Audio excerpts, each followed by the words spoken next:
Welcome, villagers, to the village hidden in the stories.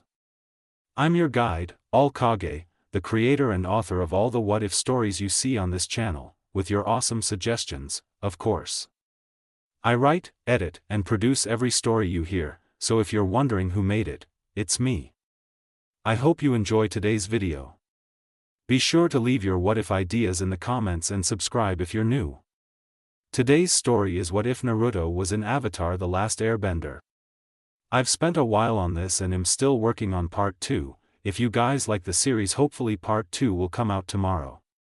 If not, well, that's another series down for now. Hopefully this will blow up as I'm still trying to get my view count to where it was before. Thank you for those who are still here. Before we dive in, shout out time. Thanks so much to everyone who comments, keep them coming. And our second shout-outs for my Shinobi Patreon members, Omar, Francios Lyman, Alpha Wolf 1993, and Dominic. Special thank you to them. If you'd like to support the channel, check out my Patreon, link in the description. For just $5, you can get early access to full-text transcripts, thumbnails, ad-free videos, and updates for my what-ifs. Now, without further ado, let's jump into this what-if. Part 1, Unsealed Danger. A fire blazed brightly, casting a warm glow across the trees and stones of the forest. Its light seemed to soothe the restless night, calming the usual wild chorus of distant howls and rustling leaves. For a moment, even the forest held its breath. The birds perched in silence, the crickets stilled. Spirits, normally so restless, paused their wandering. It was unusual. But then again, what night wasn't? The flames crackled softly as a boy stirred the fire with a branch, shifting the glowing leaves buried beneath. The flames danced around the stick, curling upward until they fully consumed it. The boy leaned back with a quiet sigh, shifting slightly as he brushed up against something beside him. It was an animal, at least, it used to be, no eyes, no legs, no arms. Just a long, gable-like tail that ended its strange, serpentine body. Its sharp, gavel-blue scales curled lazily over the log the boy sat on. The boy scratched under what most might guess was its chin. The beast rumbled low, content, and the boy leaned back again. He was short, especially for his age, maybe 11 or 12. Tan-skinned, with a heart-shaped face. 3 faint whisker marks lined each cheek, and his blue eyes, once bright, now carried a soft dimness, framed by a blank, tired smile. A simple black cloak draped over his small frame, the hood pulled up, the front clasped shut to hide the bottom of his face.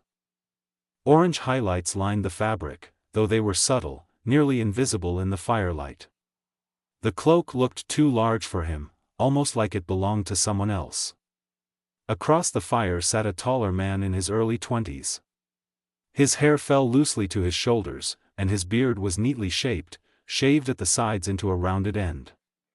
His clothes were nothing like the boy's, short, practical. A gray jumpsuit peeked out beneath a tan shirt and shorts, a red cloth was tied loosely around his neck. His face was kind, wearing a warm smile that didn't try too hard. Beside him lay a cat deer, just as its name suggested, graceful, antlered, resting quietly. A teapot sat atop its back, swaying slightly as the creature breathed. The man broke the silence first. "You haven't said a word since we stepped into the whispering forest," he said, voice light but edged with concern. "Afraid it might force you to reveal yourself, Naruto." The boy, now revealed as Naruto, shifted. That soft, blank smile he always wore twisted for just a second, childish and sour, like he'd bitten into something bitter, before smoothing back into place. "I don't see the point in long-winded introductions," Naruto muttered, his voice even. Came along because you found me, that's it, Juan." The man barked a sudden laugh, loud, full-throated, real. The kind of laugh he hadn't let himself feel in a long time. "Spirits kid," he said, catching his breath. "You need to stop acting like you're 100 years old. What are you, 10? You talk like the weight of the whole world's already on your shoulders." Naruto paused, then, 12. There was a stubborn silence that followed. Then Naruto added, and I don't see the point in acting like you. The man raised his hands in mock offense. Ouch, sharp words from a walking riddle in a cloak. He softened, letting the moment settle again. His eyes drifted into the fire. I haven't laughed in a while, he admitted. Not really, but you carry something on your back like you're supposed to. Like it's yours to carry, and I can't help but think that maybe you deserve better. A kid like you shouldn't be on a journey like mine, so you should stop following already. Naruto didn't respond, his smile fell away completely this time. His face didn't twist or change, it stayed still, calm, quiet. But tears rolled down his cheeks all the same, silent. The creature beside him, the strange beast of scales and no eyes, stirred. It leaned in, brushing its rough face against the boy's, licking at the tears with surprising gentleness. I'm alright, Naruto whispered. Samahata. The man watched, and for the first time, his smile faded. No child should cry like that, he thought. Not like this, not with no expression, that kind of crying. It belongs to someone far older than 12, he remembered how he'd found Naruto, about 3 days before now. Alone, wrapped in that oversized cloak, unconscious but alive beneath a ruined tree whose roots had been carved in spiraling patterns he didn't understand. Samahata coiled around him like a second skin. The forest had been restless that day, more than usual. As if it had recognized something ancient, or wrong. You really shouldn't pry into strangers' business, Naruto said at last, voice quiet, a ghost of sarcasm clinging to the edge. The man, Juan, chuckled again, but softer this time. I say it's only fair, I need to know why you were out in the world alone anyway. He said. You've got nothing to worry about, I won't judge. Naruto sighed, slouching deeper into his cloak before sitting back up. He reached out and patted Samahata's strange, ridged body, letting his fingers trace over the shifting scales. All right, he murmured, eyes focused on the fire. I'll explain my situation, the best that I can. Juan shifted forward, grabbing a fallen branch from nearby and poking at the fire. Sparks leapt up lazily, curling into the night air as the flames danced higher. There was a pause. Then, softly, Naruto began. About a year ago, there was a lion-turtle village, he said, voice low, but steady. Called, Juan barked out a laugh again. Wait, you were worried about telling me you lived on a lion-turtle, you do know I lived on one too, right? Naruto puffed his cheeks, a flicker of that younger self peeking through. You didn't let me finish my story, I just started, so be quiet. Juan held up his hands in surrender, grinning. Alright, damn, go on then, your highness. Naruto gave him a look, then turned back to the fire. It was called the Elemental Village. Unlike the others, we didn't have fire or water or earth or air, we had something else, something the world hadn't seen before. He leaned forward slightly, voice slowing as he explained. Chakra. Juan blinked, staying quiet now. It wasn't like bending. Naruto said. It didn't control the elements, it mimicked them, it could do other things too, strengthen your body, change your shape, create illusions. It was a tool, not a command. He ran his fingers over Samahata's scales again, like grounding himself. The village was big, kind, my people, my family, they were strong and smart, but also good. My clan was called the Uzumaki, and I was the prince. I was loud, always trying to get attention, I wanted people to notice me. He smiled faintly, but it didn't touch his eyes. Eventually, it was my turn to take a journey outside the village. It was supposed to be short, just to learn, to grow. Juan's brow furrowed, but he said nothing. When I came back, it was gone, Naruto's voice dulled. The sea was empty, like nothing had ever been there. Juan's stomach sank. There'd been a fox spirit, Naruto continued. Clever, convincing, it told the village it wanted peace, promised to protect them, but when they followed it out of the turtle's reach, he closed his eyes, it devoured them, devoured the lion turtle too, and it took Chakra with it. Silence again, just the crackling of the flames and the soft rustle of the wind against leaves.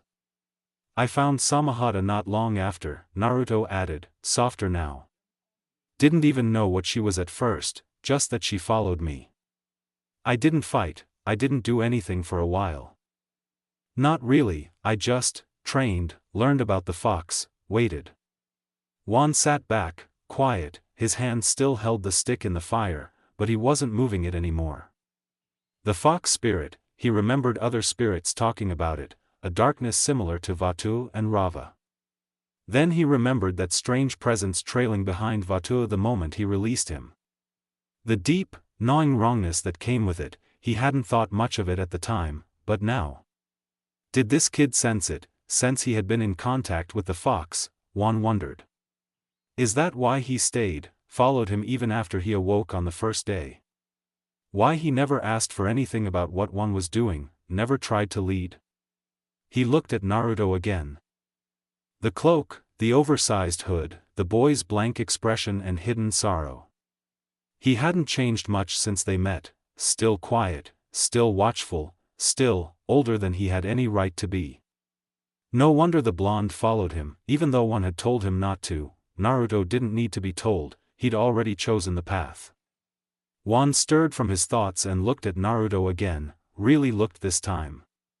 The flickering light cast long shadows over the boy's face, hiding everything and revealing just enough. Is that why you followed me? Juan finally asked, voice low. It's been 3 whole days, and you haven't thought once about leaving, because you know if you follow me, you can get your revenge.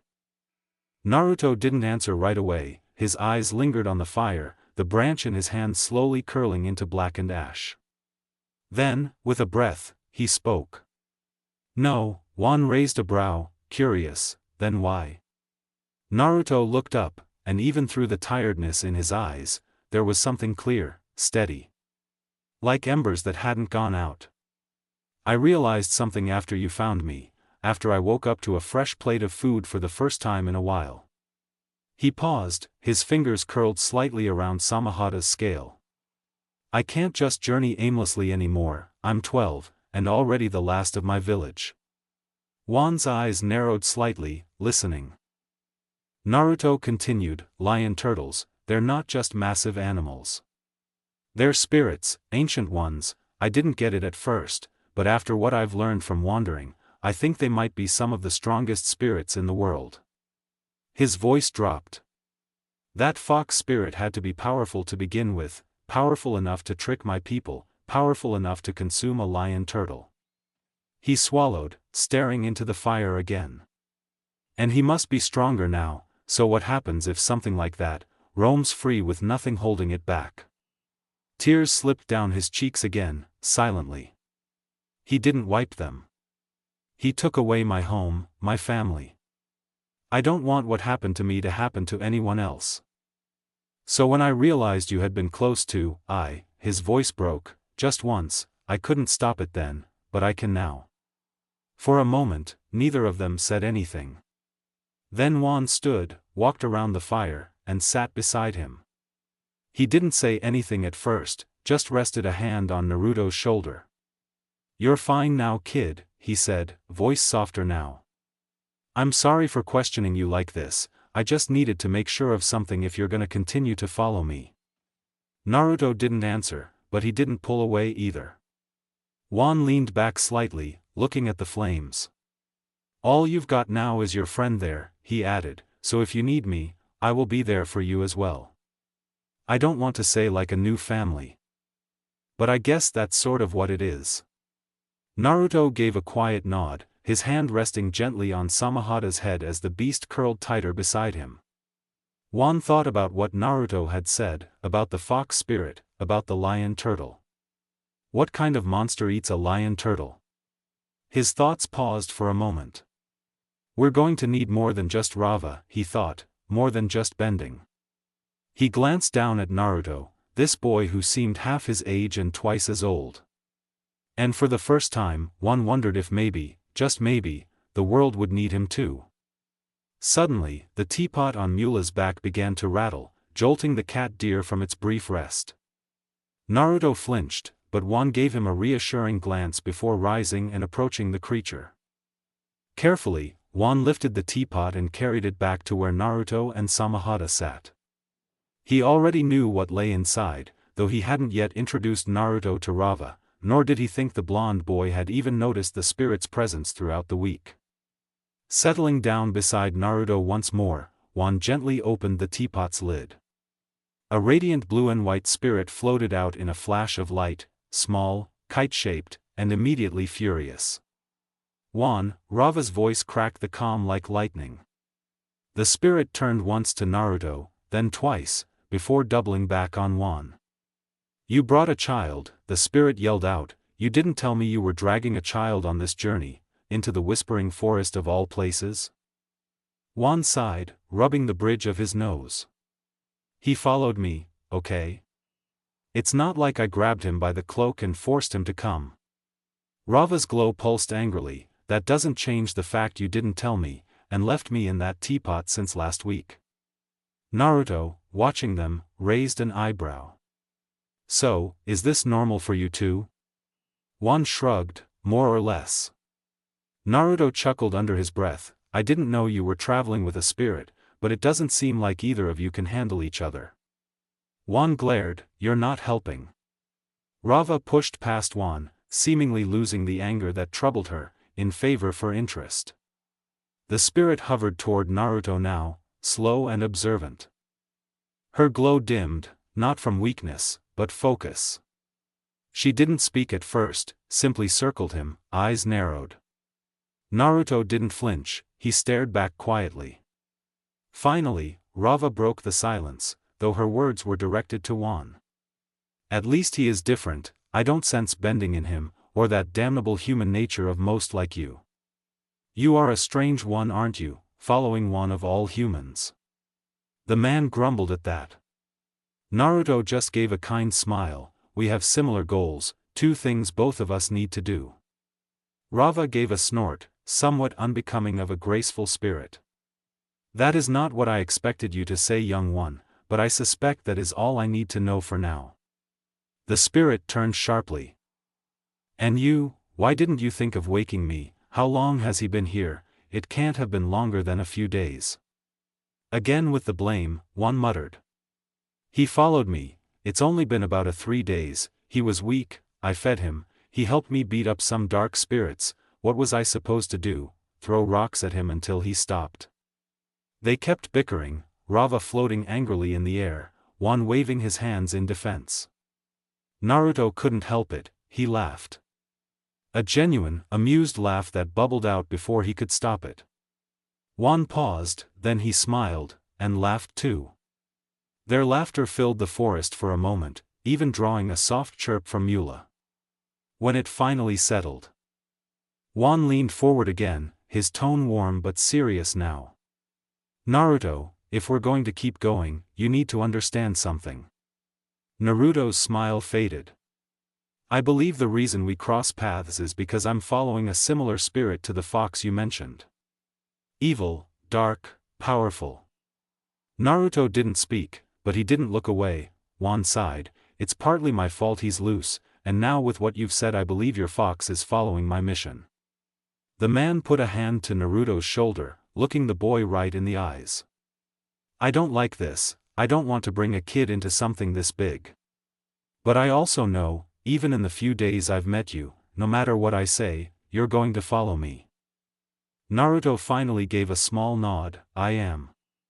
Juan studied him for a moment longer, then softened.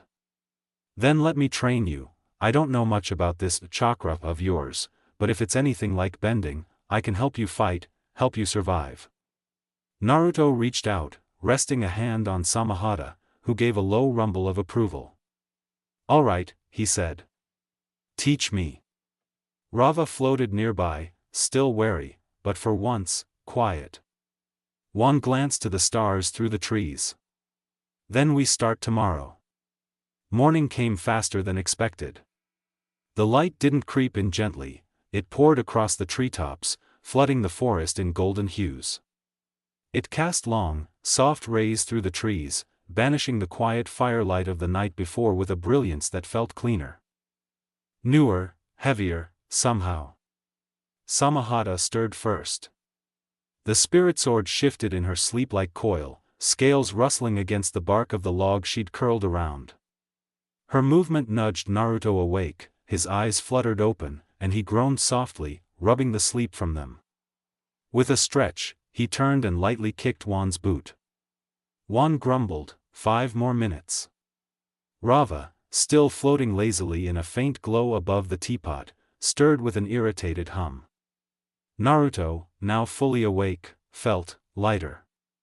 His mood was different, still calm and collected, but for once, he didn't try to bury his age. "Morning," he said simply, brushing his cloak aside and standing. "I'm ready." Juan sat up slowly. "Hair a mess, you're too ready," he mumbled, but rubbed his eyes and stood anyway. "All right, let's get started." They moved into a clearing just off the camp. Juan cracked his back, looking at Naruto sideways. "So, this chakra of yours, you said you can mimic the 4 elements?" Naruto nodded. "Yeah, not quite like bending, it's not controlling the elements, it's shaping chakra to look and act like them, they're similar, but not the same." Juan raised an eyebrow. "What else can you do with it?" "Physical related jutsu, enhancements, there's illusion stuff too, but I never learned it."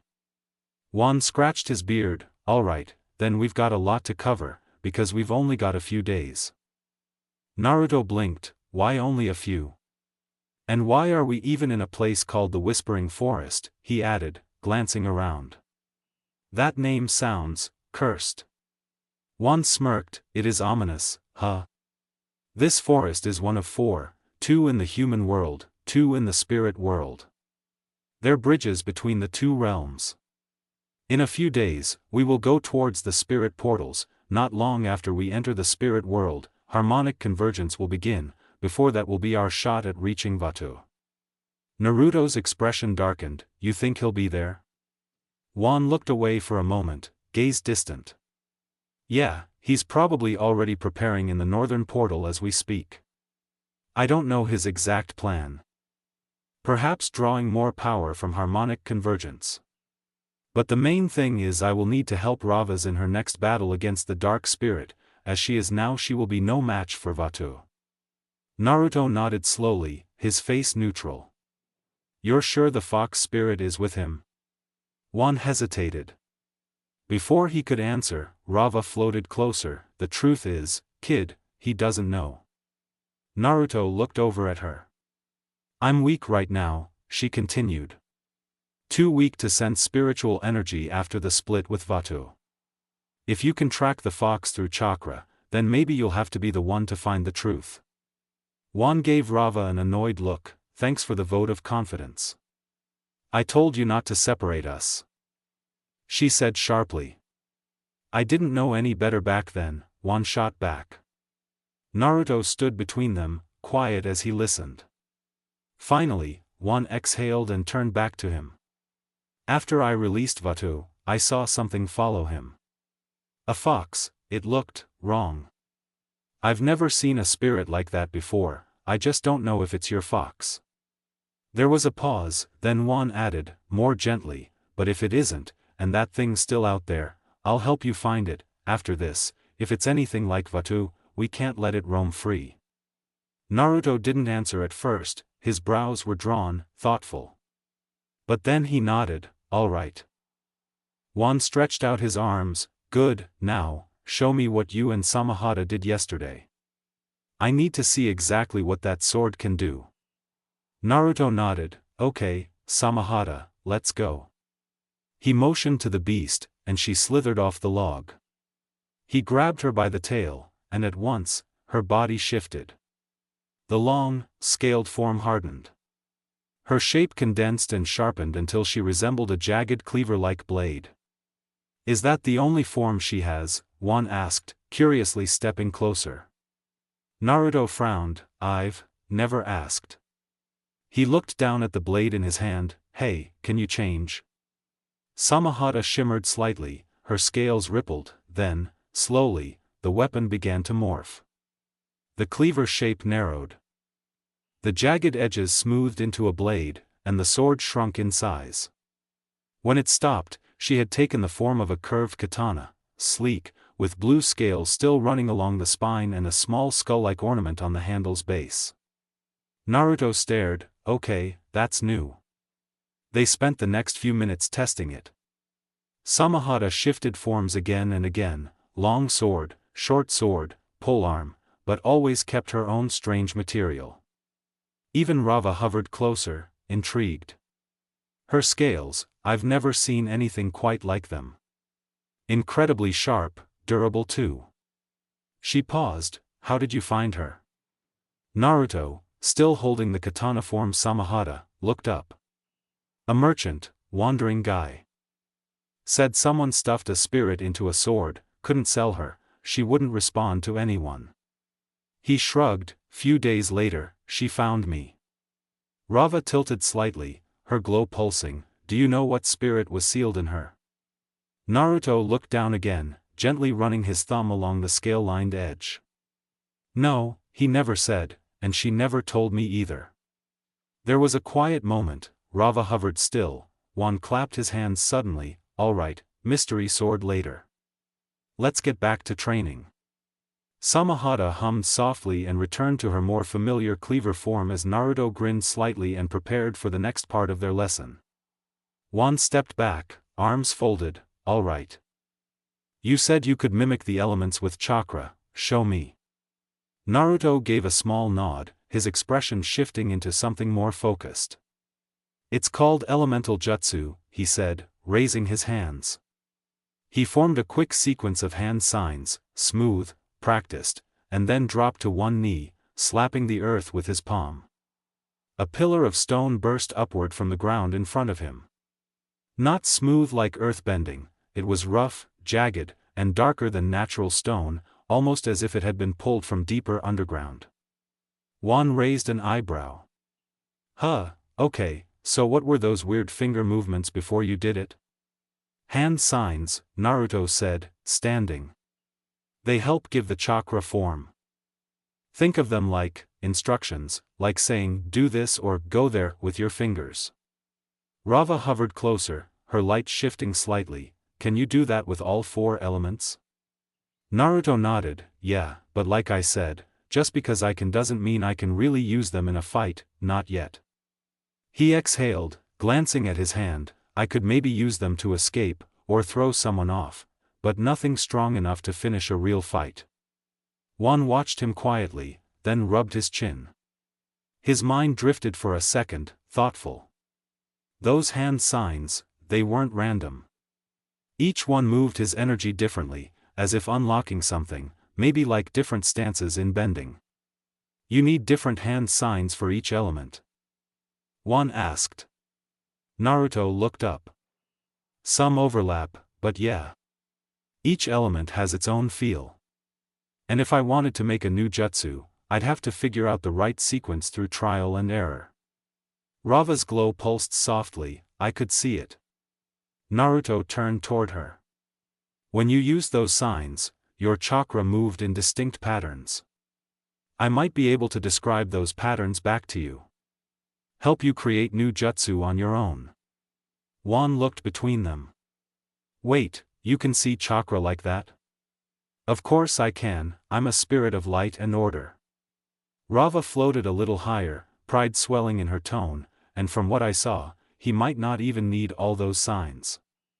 Naruto blinked. Wait, what? Your chakra follows the motion, not the signs themselves. If you could guide your chakra correctly, you might only need one hand sign to create a whole jutsu. Naruto stepped forward. You're saying I could use jutsu faster? Much faster, Rava replied. But I'd need to see all the signs you can do. And I'll need one jutsu for each element: water, earth, fire, air. From there, I might be able to help you build your own. She hovered beside him now, thoughtful. I might even be able to help with the physical jutsu you mentioned, the ones that boost your strength or let you move fast. Chakra's energy, after all. Naruto grinned. Now that's what I like to hear. He looked between the two, then gave a playful glance to Juan. So, what's he here for, then? Rava didn't miss a beat. I need someone to carry the teapot. Juan clutched his chest in mock offense. That's all I am to you, a glorified spirit thermos? Naruto snorted. Rava only floated silently. Juan rolled his eyes, then stepped forward, suddenly serious. Listen, I might not have chakra, but I know how to fight. I know stances, movement, rhythm for bending. Since you don't know how to fight, you have no form. He gestured to Naruto. Let me teach you how to move, how to strike, translate bending motions into an extension of yourself. Naruto tilted his head. So, like a martial style? I have no idea what that is, Juan said blankly, but whatever works to make you understand. We'll fuse your power with technique, turn that raw chakra into something clean. He gave a glance to Samahata, resting nearby in her sword-like state. And with her, we can figure out how she fits into it too. Sword work, stance changes, pressure breaks, she's got range. Samahata's scales twitched slightly, humming in approval.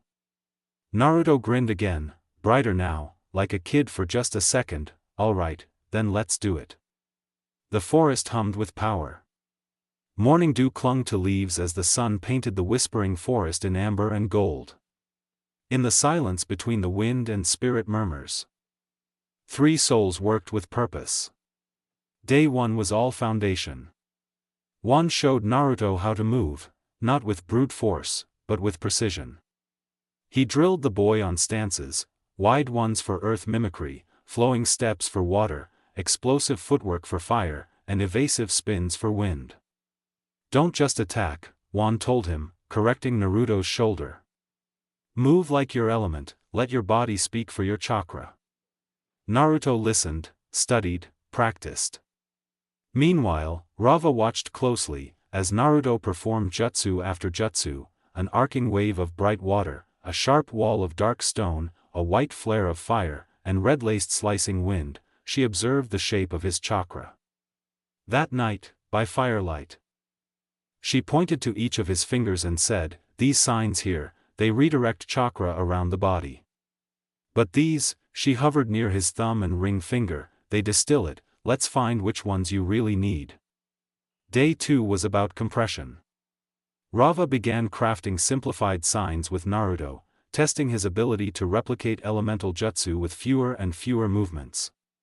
A water whip with 3 signs. Then 2, finally 1. He failed, again and again. But Rava pushed gently, and Juan encouraged with every stumble.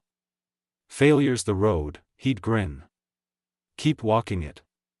By noon, Naruto could summon a blast of wind with a single seal and fire a spike of stone with only a twitch of his chakra. That afternoon, Juan demonstrated his own fighting style, but with Rava's help. He would charge in, fists raised with flames, an extension of himself exactly like he taught. Then pause, Rava would pulse through him, and suddenly flames burst into water. He'd leap back, and water swirled into a shield. Earth would rise from beneath his heel with the next pulse. Naruto watched in awe as Rava lent one the elements, her glow dimming slightly each time he drew on one. Wait, you give him the element? Naruto asked. Not exactly, Rava said. Juan found other lion turtles, he gained a new element with each lion turtle. I carry what he needs since humans cannot handle all 4 elements at once. Naruto blinked, that's actually kinda awesome. Rava gave a satisfied hum, of course it is. Day 3 was about harmony. Juan now sparred with Naruto, forcing him to mix his mimicry with physical jutsu. Naruto would vanish in a flash step, only to reappear with a sweeping burst of wind to throw one off balance. He struck with shadow clones to flank and flank again, mixing a wave of water into the chaos. Samahata joined too, sometimes as a cleaver, sometimes a long blade, even once taking a sickle-like form to counter Juan's sweeping kicks. Between bouts, Naruto and Rava practiced streamlining chakra flow.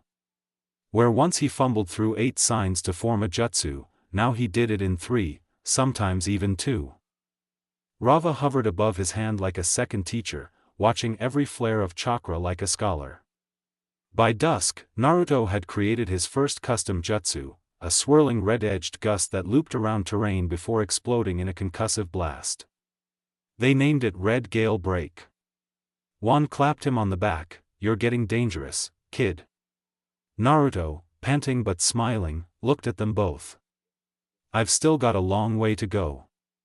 He looked toward the fading sun, its light dipping beyond the trees, casting long shadows across the forest floor. "But I'm ready." The trees grew thicker as they walked, branches curling above like outstretched fingers. Shadows leaned heavy over the mossy floor. And even the spirit whispers had quieted, as if the forest itself was holding its breath. Naruto walked beside Juan, Samahata slithering behind him in her curled sword-like form. Mula padded softly alongside Juan, while Rava floated silently overhead like a dim lantern. No one spoke, not yet. They were deeper in the whispering forest. Ice and glaciers began to form, more like what one had read about the southern pool. Here, the air was thicker, heavier, the trees bowed lower. Before they completely disappeared, the last sliver of golden sunlight had vanished. Now only deep violet hues colored the sky, stretching out behind the trees like a dying breath of light. Naruto finally broke the silence. "You think we're really ready?" Juan gave a small laugh, not mocking. "Just tired. Doesn't matter if we are or not, the world's still gonna need us to be." Naruto glanced over, his hands stuffed inside the sleeves of his cloak. "You always talk like that, like a grown-up who hasn't figured it all out." "I am a grown-up who hasn't figured it all out," Juan replied. Naruto cracked a smile, but it was soft, faint. After a few more steps, Naruto's voice dropped a little. "When this is over, you think things go back to normal?" Juan didn't answer immediately. He looked up at the towering trees, at the sky slowly bleeding into midnight. "No," he said. "But maybe, they move forward, not the same, not normal, but better, if we do this right." Naruto looked down, tightening his hands in his sleeves. "Do you think I'll ever find another village, like mine?" Juan stopped walking, so did the others. He turned to face Naruto, really looking at him. "Maybe not one that looks like it, or sounds like it. But, if you find the right people, the right place?" He reached out and gently tapped Naruto's forehead. "You'll know when it feels like home." Naruto stood there for a moment, letting that settle. Then, without a word, he nodded. And they walked on. They stepped into the clearing just as the last light fled the sky. The trees fell away, revealing a wide, ancient stone circle nestled between 2 massive rock walls. The clearing was quiet, unnaturally quiet. Even the air had gone still. Then, the earth began to hum, a deep, low resonance, like the world itself was preparing to speak. The moss trembled. The trees groaned. The shadows stretched, and from the center of the stone circle, the ground began to glow, first, a soft blue pulse, then gold. Then violet. Then a deep, luminous white. The circle of stones lit up in sequence, one by one, each symbol glowing with ancient power. Lines of light etched themselves through the stone like veins, connecting each rock to the next until a perfect ring of radiant energy formed. From the circle energy surged upward, shimmering in soft blues and golds, spiraling with light that pulsed like a heartbeat. As if it had always been there. Wind howled without warning, leaves shot into the air in a frenzy, and all at once, the forest was alive with light and spirit song. Naruto stepped forward, the glow reflected in his wide, stunned eyes. His cloak fluttered in the wind, Samahata tightening around his back. Beside him, Juan stood straight, hand resting on Mula, Rava floating just above his shoulder. Even the spirits in the forest had come to watch, tiny glowing orbs drifting into the clearing's edge, silent and reverent. Naruto whispered, barely louder than the wind, "So that's it." Juan nodded, eyes never leaving the swirling vortex of light, "That's the path." Rava hovered beside him. Her glow faint, flickering like a candle in the wind. Her voice came softly, almost carried on the air itself. "It's time, we will do battle with Vatu." She paused. "Juan, I was wrong about you. I didn't know humans could carry such courage, such nobility. I didn't want to say this while Naruto was still nearby. I hoped that once he learned enough, he'd leave this fight to us. But the truth is," she dimmed further, "we will die here. I just wanted you both to know. I'm sorry we don't have more time together." A silence fell, deeper than the forest itself. Juan's gaze lowered to her, then shifted to Naruto, who stood still, expression unreadable, watching Rava's light with a calm that didn't quite match his age. He didn't look afraid. In fact, he smiled. Not big or bright, but a small, confident grin that said, "I'm still here." That made Juan breathe in slowly, and speak. "Don't count us out just yet." His voice was low, but steady. "I know the odds, I know what we're walking into, but we're still standing." He looked toward the portal, its spiraling light throwing reflections across the forest floor, across their faces. "And we haven't even started the fight yet." And without another word, the four of them stepped forward into the light. Naruto held Samahata close, the sword spirit instinctively shifting into her cleaver-like form, scales glinting faintly in the portal's glow. He gripped her tightly, not out of fear, but focus. They hadn't trained much in swordplay, not really. But with Samahata's help, he'd figure it out. He had to. What Naruto didn't expect, however, was this. The portal spilled them into a desolate realm, vast and barren, where jagged stone spires jutted from the ground like broken teeth. A single spirit tree stood at the center, tall but withered, its roots sunk deep into a cracked basin that stretched like an arena carved by time itself. Streams of glowing water wove through the ground in narrow, serpentine trails. Across from them, the twin portal, the northern one, hovered silently. Then it opened. A shadow bled out from the swirling light. Long and shifting, and from it came a sound, a low, echoing laugh that vibrated through the stone. A spirit emerged, large, sinister. Where Rava glowed with harmony, this one pulsed with chaos. Black and crimson lined its sleek, jagged form. It looked like Rava twisted into something cruel, something corrupted. Naruto didn't need to be told. This was Vatu, and he was enormous. The air darkened around him. His very presence warped the light. He soared above them for a moment, then descended, landing with a crash that sent waves of force through the ground. Even the great spirit tree seemed small beneath him. A single, gleaming red eye locked onto them, if it was an eye, and the booming voice that followed felt as though it came from the world itself. "Are you ready for our final battle, Rava?" The earth shook with his words, then a pause, mocking, cold, before he continued. "Thanks to our dear friend separating us, I believe this time, I may rid myself of you once and for all." Naruto's eyes narrowed, so did Juan's. Together, they stepped forward, small in frame, unshaken in spirit. Juan spoke first, calm but firm, his usual lightness had vanished. "Before you get to her, you'll have to get through us." Vatu laughed. It was deeper than before, harsher, a tremor of malevolence that grew and grew until it erupted into full, mocking cackles. His shadow twisted across the cracked earth like a storm. "Even if there were 500 of you. No, 500,000, it wouldn't matter." Then the dark spirit paused, a new ripple of malice forming in the air. "But, I'm not without some manners. I've brought a friend for your companion to play with." Naruto tensed, eyes scanning the growing dark behind Vatu. "Leaving this, between you and me, Juan." A low rumble coursed through the stone as the shadows behind Vatu twisted, warped. The air grew heavier, dense with pressure and something older. A dark mist began to swirl, thickening into coiling shapes that slithered and snapped like serpents. Then they struck outward, 9 enormous tails bursting through the air like storm clouds given form, sweeping across the sky in a spiral of dread. From within the chaos stepped the fox spirit. His body was a dark, blood-red shade, edged in blackened flames that curled off his fur like smoke.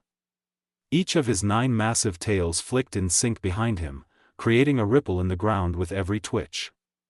He was just as large as Vatu, if not taller when he stood at full height. His maw parted slowly, revealing jagged teeth too long for his jaw. The beast paused, then sniffed the air. A slow, twisted grin spread across his face.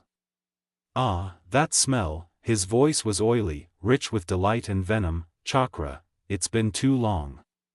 He stepped forward, claws raking the earth. "Looks like I missed a meal, but once the small fry is crushed, all that chakra, all of it, will belong to me." Naruto's breath hitched, his eyes locked onto the fox spirit, unmoving. Missed a meal. That's what they were, his people, his family, his entire village. Food? The anger flared before he could stop it. It wasn't loud, it didn't scream, it boiled, his hands clenched around Samahata. His teeth ground together. That thing, that demon, was the one. The chakra it radiated, the feel of it, it was the same vile pressure that clung to the sea the day he came home to nothing. Then, a hand. Juan placed it gently on Naruto's shoulder.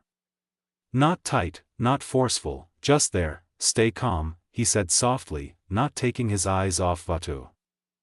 "This fight, we'll need to take care of our own spirits, separately."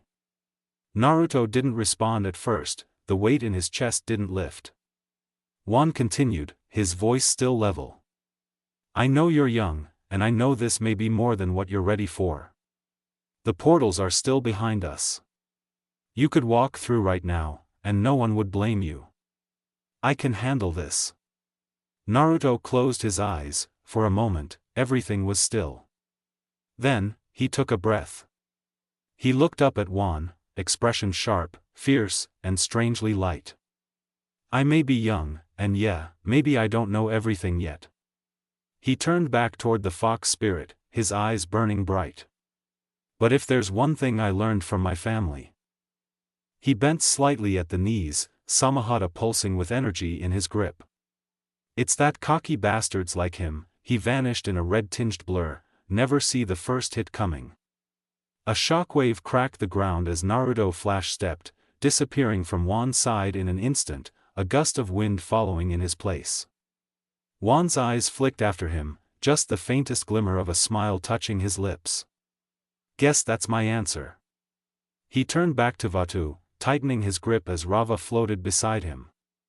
Naruto burst forward in a streak of motion, wind splitting around him in a thin red shimmer. No words. Only the thunder of his steps against the cracked spirit earth. Only the sound of his breath, steady but sharp. Only the burn of memory behind his eyes. The fox spirit's jaws curled into a smirk that spread wider than any face should allow. Rushing in like prey, the voice slithered after Naruto like a snare. How fitting for a creature born to be devoured. One of the massive tails snapped forward. A blur of red muscle and black-tipped fur came down like a hammer, and the ground shattered where it struck, but Naruto was already there, Samahata raised overhead. Blade met tail, the impact was titanic, dust and energy burst outward in a halo of force, throwing splinters of stone skyward. Naruto gritted his teeth, his arms shook. Samahata's scales ground against the tail's weight like teeth against stone. "You okay?" he muttered under his breath. A grunt pulsed through the blade's hilt, gruff, sharp, but alive. That was enough. Naruto pushed off the tail and vanished again, his feet kissed the ground for only a heartbeat before he was gone in another burst of flash step. He appeared again in midair to the left of the fox's flank, fingers already weaving signs, earth-style, pillar surge. A column of deep stone, darker than natural, rose in a spiraling eruption, catching one of the fox's legs and twisting upward to pin it. But the beast just laughed. Pet tricks. The tail swiped sideways, reducing the stone to rubble in a heartbeat. Naruto didn't flinch, he was already in his next position. Halfway across the arena. Another blur, this time wind, gathered in his palm and he slammed it outward, wind style, red cutter. A streak of thin, red-sheared wind carved through the air, jagged and high-pitched, singing as it spun. The fox spirit turned, too late, the blast struck its shoulder, a shallow slice through fur and flesh that shimmered with corrupted chakra. The beast snarled. Its tails flicked again, this time with greater force, sweeping across the field in a wide arc. Naruto flash stepped up, midair, hand signs blurring. Fire style, white ember. From his throat burst a stream of pale, nearly colorless flame, so hot it left no smoke, only the shimmer of heat waves. The fire slammed into the fox's midsection, and for a moment, the spirit's aura wavered. He twisted his body, shielding himself with a tail as the flame died. Naruto hit the ground running again, switching pace. Water style, azure spear. The stream that shot from his palms was light, not dense like a water whip, but sharp and needle-thin. It struck the fox's eye, drawing a hiss of pain, but not real damage. He was still testing. Still searching. One tail slammed into the ground where Naruto had just stood. The blow cratered the battlefield, launching broken shards in every direction. Naruto skid to a halt, panting slightly, sweat glistening across his brow. The fox spirit looked down at him, grinning wide. "You're nimble, I'll give you that. But it won't last." Naruto's reply was in the form of motion. Wind step, slipstream. He blurred to the right, hands already flashing. Fire, earth, water, wind. One after another, each chakra element burst forth, not in full attacks, but feints, distractions, sleights of hand and speed that darted across the fox's frame like fireflies. They didn't need to hit. They just needed to make the beast wonder which one would. And Naruto was close now, closer than he had been before. Samahata whirled in his grip, reshaping, thinner, shorter, one edge crackling as her scales flared red-hot. He jumped. He roared. And he came down like lightning. The strike landed, Samahata's edge burned hot as it bit into the fox spirit's shoulder, slicing through dark fur and corrupted chakra. The beast reeled, tails flaring outward like whips of smoke. He let out a guttural snarl, not in pain, but in offense. His head turned with grinding slowness, golden eyes narrowing. "So the little heir does bite." Naruto flipped back, landing in a crouch. He didn't smile this time. His breathing was rough. His knees burned. The weight of Samahata pulled at his arm, but he raised her anyway. The fox chuckled, deep and vibrating, low enough to rattle stone. "Your people thought the world would bend to chakra. They thought they were special." His voice turned venomous, every word a hook. "They weren't warriors, they weren't chosen. They were just easy." A tail snapped, Naruto flash stepped away, just barely avoiding the impact. The shockwave followed, flinging up dirt and spirit ash in a wide arc. "They screamed when I took their chakra. And they screamed louder when I fed." Naruto hesitated mid-seal, his hands faltering for just a second. He clenched his teeth, eyes wide. "Did you hear them, little prince? Did you hear them die?" The air split, a sonic roar blasted out of the fox's jaws, like thunder crashing through glass. Naruto barely threw himself aside in time, skidding across the ground as the beam obliterated the rocks behind him, ripping a trench straight through the battlefield. His ears rang, his vision blurred for half a heartbeat. Another tail, another slam, Naruto rolled, flash step just barely buying him distance. "Run, then. Run like you did before. What can you do that they couldn't?"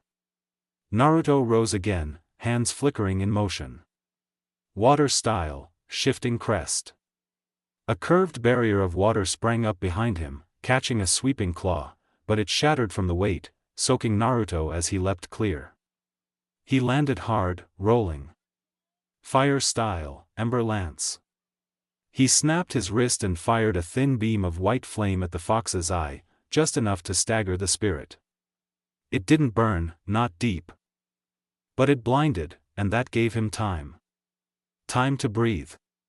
He crouched behind a jagged outcrop, panting, water dripping down his cloak. His teeth were grit.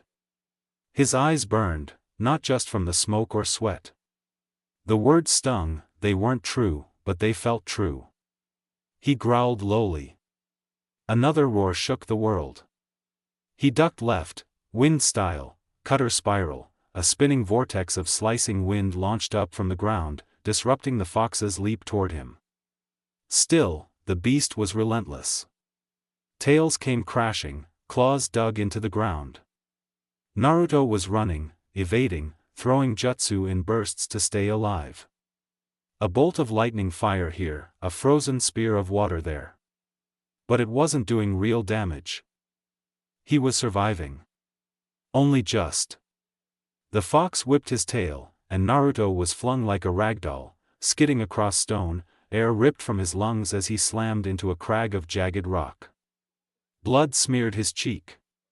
His vision blurred. Then came the howl. A thunderclap scream, louder and sharper than before, sonic waves ripping across the battlefield like shockwaves of hate. The force cracked the stone beneath Naruto's boots and flung spirit ash from the earth. Naruto gritted his teeth, crouched low with Samahata gripped in both hands. He didn't get the chance to breathe. A low hum filled the air, vibrating, alive. Naruto lifted his gaze. The fox was charging something. His maw hung open, chakra pulsing in the space between his jaws. Red, black, and searing violet light twisted together, spiraling in a slow, heavy dance. The air began to change, denser, sickening, humming with pressure like a storm seconds before it cracked. Naruto's breath hitched. What is that? Then he felt it. The shift, the collapse, the gravity pulling around it. His eyes went wide. No, the beast bomb fired. It wasn't fast, it wasn't flashy, it was inevitable. Naruto's body moved on its own, Samahata raised just in time. The impact was like getting hit by a mountain of lightning. The blast howled as it hit her, Samahata screamed, her scales flaring. Her chakra flaring bright as she took in the brunt of it. Naruto was flung back again, hard, slamming into the ground with a shattering crack. He didn't move at first, his fingers twitched, Samahata twitched too.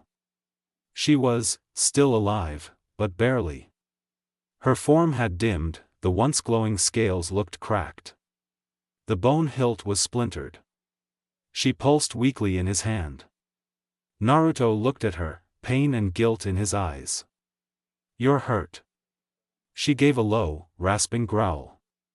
He shook, rising to one knee, his heart raced.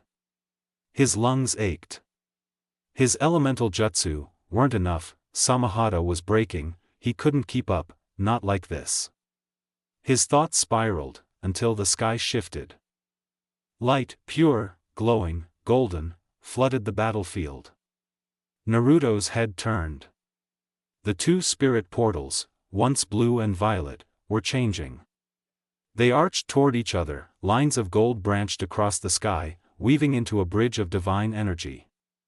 The spirit realm hummed as the last seconds of the harmonic convergence approached. Naruto stood slowly, light reflecting in his wide blue eyes. "Use it for more power," Juan's words echoed. He looked back to the fox, still standing, watching him coldly, fangs bared. What if he couldn't beat him, but he didn't have to. He could seal him, a prison of his own body, one the fox could never escape, he could carry it, he would carry it. So no one else would have to. Naruto's eyes sharpened, his grip on Samahata tightened. "Then I'll do it," he whispered. "I'll seal you." No more villages, no more screams, no more death. He raised a hand, chakra surging, not with rage, but with resolve. He had a plan. Push the fox toward the portal, grab him in his chakra, use the harmonic energy, and never let him go. He inhaled, steady, then he moved. Chakra surged, shadow clone jutsu. A single plus hand seal. A thunderous crack echoed out as light burst from his body. In an instant, 1,000 Narutos stood on the battlefield. Each a mirror, each a will, each a fist ready to fight. The fox paused, golden eyes narrowing at the swarm now surrounding him. Naruto pulled Samahata from his side, whispering softly, "Just hang in there. I'll carry it now." He placed her on his back, tightly secured across his shoulders with a ribbon of chakra. Then, he and every clone charged. They moved as a storm, wind jutsu whipped through the air, slicing. Earth rose beneath them in pillars and platforms. Water lashed forward in bright streams, fire in spirals of white and blue. Some Narutos grabbed the beast's limbs. Others leapt for his tails. A few launched themselves toward the spirit tree, leaping from rock to air to fur. The fox roared, snapping tails like whips, claws like blades, clones burst and vanished in waves of smoke. But more filled the space immediately after. It was a tide made of will. "Push," Naruto shouted. His voice carried through every clone. They surged forward, grabbing, binding, striking, forcing the fox back. He resisted, clawed, bit. But then, his back foot slipped. And he stepped into the light. The moment the fox touched the harmonic portal, the entire battlefield erupted. A surge of red and gold exploded outward. The fox's body shattered like molten glass, his form unraveling into chaotic, wild chakra. His 9 tails flailed as energy, his roar disintegrating into pure pressure. The clones began to disappear one by one, turning into trails of light. And Naruto stood in the eye of it. He lifted both arms, chakra lashing out from his palms in blue bands. His own spirit flowed into the vortex, hooking the fox's essence. "I won't let go. You're not hurting anyone else." The chakra bands pulled, wrapped, sealed, and everything vanished in a blanket of white smoke. When the smoke cleared, only one figure remained, kneeling in the stillness of the battlefield, Naruto, breathing hard. Steam rising off his skin, his eyes were closed, Samahata lay on his back, silent but whole. And within his chest, a new weight pulsed. Sealed, contained, the fox was inside him. And the world, for one fragile moment, was quiet. Naruto sat there for a moment longer, breath finally beginning to even out, his fingers twitched, his mind slowed. "It's over," he whispered, staring down at his hands. He flexed them, they were still his, he could feel the ground beneath him, feel the cooling wind from the collapsing energy of the portal. He had done it, he had sealed the fox. But then, something twisted in his chest. A sharp, burning pulse. Like fire spreading inward. Naruto gasped. Pain. A pained cry slipped from his lips before he could stop it. He stumbled forward, clutching his ribs, then his stomach, then his chest. Red chakra began pouring out of his body. Not smooth, not calm, not like his own. It frothed, it hissed, it bled from his skin like steam from a boiling wound. His body shook. What the hell is, more chakra, thicker, heavier, wrong. It coated his arms, climbing them like wildfire. His cloak began to sizzle at the edges, and his fingers curled, clawed, twitching against his will. Naruto's eyes widened, panicked. "Samahata," he called, grabbing the sword and using her to anchor himself, but even her presence winced against the corrupted chakra. His breathing grew sharp, desperate. He didn't have time. He had to move. He didn't know what was happening, but he knew who he had to find. He bit down on the pain, clenching his teeth hard enough to draw blood from his tongue. His body burned, but his legs still moved. Step, then another. Run. He dashed from the barren field, each movement strained as the red chakra fought him, pulled at him, wanted out. The world blurred past him, stone, spirit trees, shattered ground, and then, Juan stood in the eye of the storm. His chest heaved as Rava's power surged through him, not within, not like possession, but a fusion, a bond. Their connection burned like starlight, coursing through his limbs with all four elements thrumming in tandem. He and Rava had become one. Vatu raged, a vortex of dark energy clawed at the air, but Juan moved swiftly. He lifted his arms and called upon the wind. A sphere of air wrapped around Vatu, holding the struggling spirit in place, momentarily. Then, the ground buckled. Chunks of earth rose like jaws from the broken stone, encasing the sphere and pressing inward, sealing the darkness in a rotating shell of earth.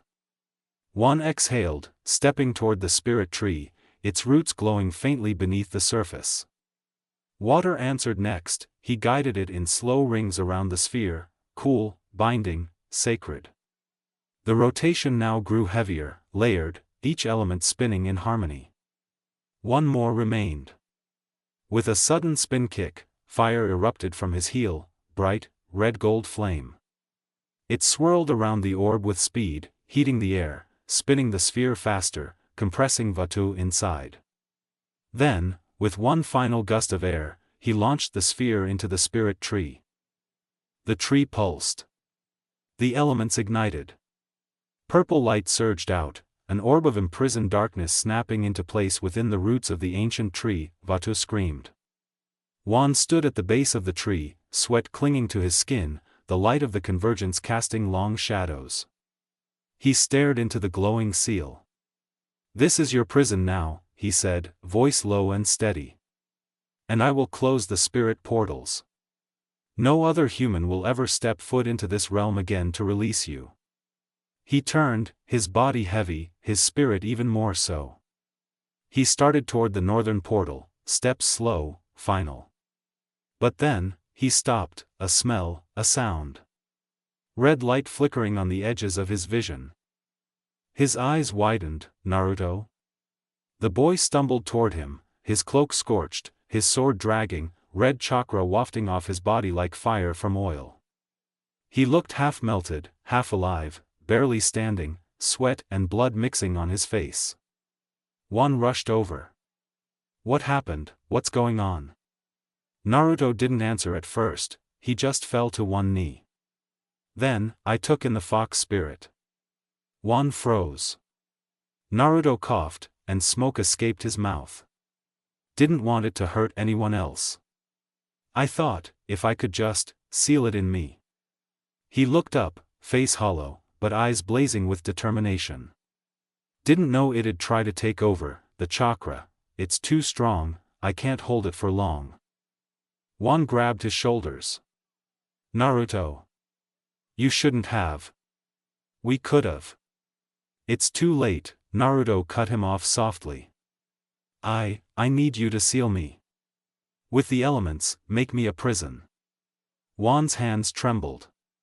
"You'll die," he said. Naruto gave a grim chuckle. "Not if the body adapts, chakra and spirit, human and demon, they'll have to get used to each other eventually, right?" Juan's breath caught in his throat. "That could take thousands of years." "Yeah," Naruto said, blinking slowly. "But it's better than dying and letting another evil like this out. Right?" Juan clenched his fists. "You're still a child. You shouldn't have to." Naruto gave a small, sad smile. "Had to grow up fast." Then his smile fell. "I'm just making this up as I go. I don't know if it'll work, but it's the best I've got." Juan stood silent. The weight of it, the boy's bravery, his loneliness, his choice, was heavier than any spirit he'd fought. Juan looked to the spirit portals, golden arcs still pulsing, beckoning like halos of judgment.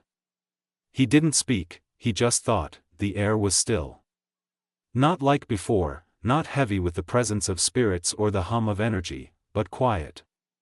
Hollow. Juan crouched beside Naruto, who was barely keeping himself upright, red chakra curling off his skin like smoke from a dying fire. His breaths were sharp, short, every second looked like it might be his last. "Can you still make hand signs?" Juan asked, voice low, barely above the breeze. Naruto's head tilted with effort, he gave a crooked grin, one that couldn't hide the pain. "Yeah," he rasped. "Still got a few left in me." Juan nodded, trying to keep his own expression from crumbling. "That's all we need. I'm going to create the elemental prison, but it needs something more." He stood up straighter, a blue energy pulsing lightly inside his chest, guiding his breath. "I'm thinking, use both chakra and bending to keep you alive and keep that demon trapped." He turned his head just slightly. "I'll pour all my bending into the structure. You, give the jutsu a shape, give it will. Make it hold." Naruto coughed once, the red chakra surged. "Didn't get the time to make a jutsu that's a prison," he admitted. Juan stepped back slowly. "Then just do what you can." Naruto gave a slow nod. Then, through gritted teeth, he slammed his hands together and began weaving signs. 1, 2, 5, 9, 12, they blurred with speed and instinct. He slammed his hand into the ground. A wall of dense earth, fire, water, and wind erupted around him, thick, glowing. It flickered but held. Then, again, another wall, then another. Soon, 4 sides, a ceiling, and a floor, an elemental chakra cube surrounded Naruto, still radiating red heat from the fox spirit inside. Juan watched carefully. The jutsu wasn't perfect, it was rough, flickering, patched in places, but it was real, it had structure. Juan looked at it for a long moment, his chest tightening with something cold. "A box," he muttered. "You made yourself a box." Naruto didn't respond, he simply slumped inside, his eyes half-lidded, but alert. Juan took a step forward, and then another. He reached deep, into the root of his bending, and let all 4 elements flow out at once, wind to surround it, earth to encase it, water to bind it, fire to seal it. Each element rotated around the box, just like with Vatu, but smaller, more delicate, like protecting a candle's flame. The chakra box lit with gold at the seams. The red light dimmed, but didn't fade. Juan stood there, arms trembling, sweat on his brow. The elements kept spinning, merging with the chakra box, melding into something entirely new.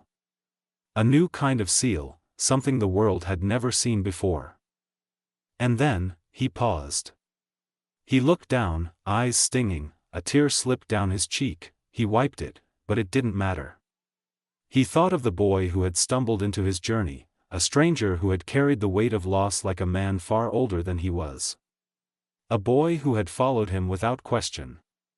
Fought beside him, learned, smiled, cried, laughed. Juan whispered more to himself than anyone, "I've only known you for a week." His voice broke for just a second. And now I already have to say goodbye." The cube glowed softly now, no longer burning. Naruto lay still inside, but the seal was holding. Juan stepped back. The first avatar, the first bridge, left the boy in the care of the elements and spirit energy itself. Juan placed him somewhere safe. It may have been a half-formed idea, a desperate, uncertain attempt at something, but deep down, Juan felt it, a quiet itch, a whisper beneath the skin. That somehow, it worked, that somehow, this changed everything. He wouldn't know for sure, not in his lifetime, but whoever found the prison one day, they would. After sealing Vatu into the spirit tree, closing the spirit portals, and guiding the remaining spirits back to their realm, Juan turned to his final duty. He took Naruto's prison, a layered seal of chakra and elemental energy, and placed it deep within a quiet corner of the Earth Kingdom. A small clearing, hidden from the world. Where the land itself would cradle the boy in silence. Just as planned, the prison kept Naruto alive. Years passed, then centuries, then millennia. Dormant, dreaming, Naruto slept, his body adjusting, reshaping, evolving into a vessel strong enough to contain the monster within. The story of the first avatar slowly faded, and the story of Chakra, forgotten. No one had seen even a wisp of it since, no legends, no rumors, not even whispers. And so, they wouldn't know what it meant, not until he reawakened. Time skip. The moonlight blanketed the city of Jailing, casting a silvery sheen over the mountain ridges and the winding stone paths that wove through the prosperous homes. The air was calm, the kind of stillness that made even the trees hesitate before whispering secrets to the wind. A gentle breeze stirred the leaves, brushing over a carefully trimmed garden nestled behind a grand estate. The garden, walled and well-kept, belonged to one of the wealthiest families in the Earth Kingdom, the Befongs. But unlike the rest of her family, one member was still awake, still moving. Toph Beifong, only daughter to the prestigious household, stepped out under the moonlight with quiet determination. Her family saw her as delicate, fragile, a flower in need of constant sheltering. And yet, here she was, alone in the night, walking barefoot through the garden. Her steps were slow at first, poised and elegant, the way she had been taught to move under the watchful gaze of her parents and instructors. But as she ventured deeper, her stride began to change. She moved with purpose now. Her heels hit the ground with more weight, toes flexing as she connected to the earth below. The careful, performative girl her parents tried to preserve fell away. This was the real Toph. With each grounded step, she felt everything, the roots of the trees, the crawling of bugs through soil, the pulse of distant footsteps inside the house. Though blind, her awareness was absolute. She stood taller, shoulders squaring, chin lifting. She faced forward. Steady and sure, not needing eyes to know exactly where she was going. Toph wasn't the delicate flower her parents thought she was. They saw her as a gentle girl, blind, breakable, bound to soft silks and polished floors. A girl in need of shielding, guarding, endless coddling. But the truth was, Toph Beifong was iron beneath lace, stone beneath softness. She was more than they would ever let themselves see. And that was fine. For now. They didn't need to know, not yet, one day, maybe, but not tonight. She stood quietly beneath the trees, the moonlight silvering the tops of her dark hair and pale skin. She ran a hand through her bangs, letting out a breath. She was a blind girl.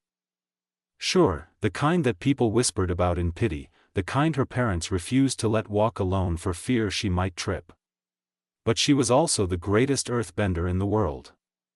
The blind bandit. A crooked smile tugged at her lips as she thought of the nickname. It fit. It thrilled her, even if no one outside the ring knew who she really was. She hadn't gone to the fights today, something about today felt different. Not wrong, just, still, calming. So, she came out here instead. To think. She did that sometimes. Not often, but just enough to scratch at the corners of a question she was afraid to answer. What would happen if she told her parents? What would they say if they knew the girl they guarded so fiercely was out winning underground tournaments with one hand behind her back? She shook her head, snapping herself out of the thought. Nothing good came from chasing daydreams like that. They always ended with disappointment. Toph exhaled and knelt, her fingers touching the ground, bare and steady. Then she felt everything. With a pulse of bending, she stretched her senses outward through the soil, through the roots, through the stone veins of the earth. The whole garden, the estate, the street beyond it, all of it painted itself in her mind in vibrations, movement, life. She didn't have real vision, not like everyone else. But this? This was better. She pushed her senses farther, to the base of the nearby mountains. Two familiar movements, slow. Heavy, plodding. She smiled to herself. They haven't gone up to hibernate yet, huh? The badger moles, she could probably reach them before they curled up for the season. Grinning wider, she stood again, feeling the earth pulse with strength beneath her bare feet. Tonight was quiet, but not aimless. She had time. And if the world stayed still just a little longer, maybe something interesting would finally shake it loose. Toph stepped out of the garden, heading toward the familiar stretch of mountains that loomed beyond her family estate. The night air was crisp, brushing past her skin as she broke into a run, feet striking the ground with practiced ease. It didn't take her long to reach the cave she'd never admit she loved. One stomp was all it took. Her senses spread through the stone like ripples in water. The badger moles were still inside, just as she'd hoped. But something was off. Their movements were slow, erratic, uneasy. Toph's smile faded. Her brow creased as she stepped forward, letting the cave's darkness swallow her whole.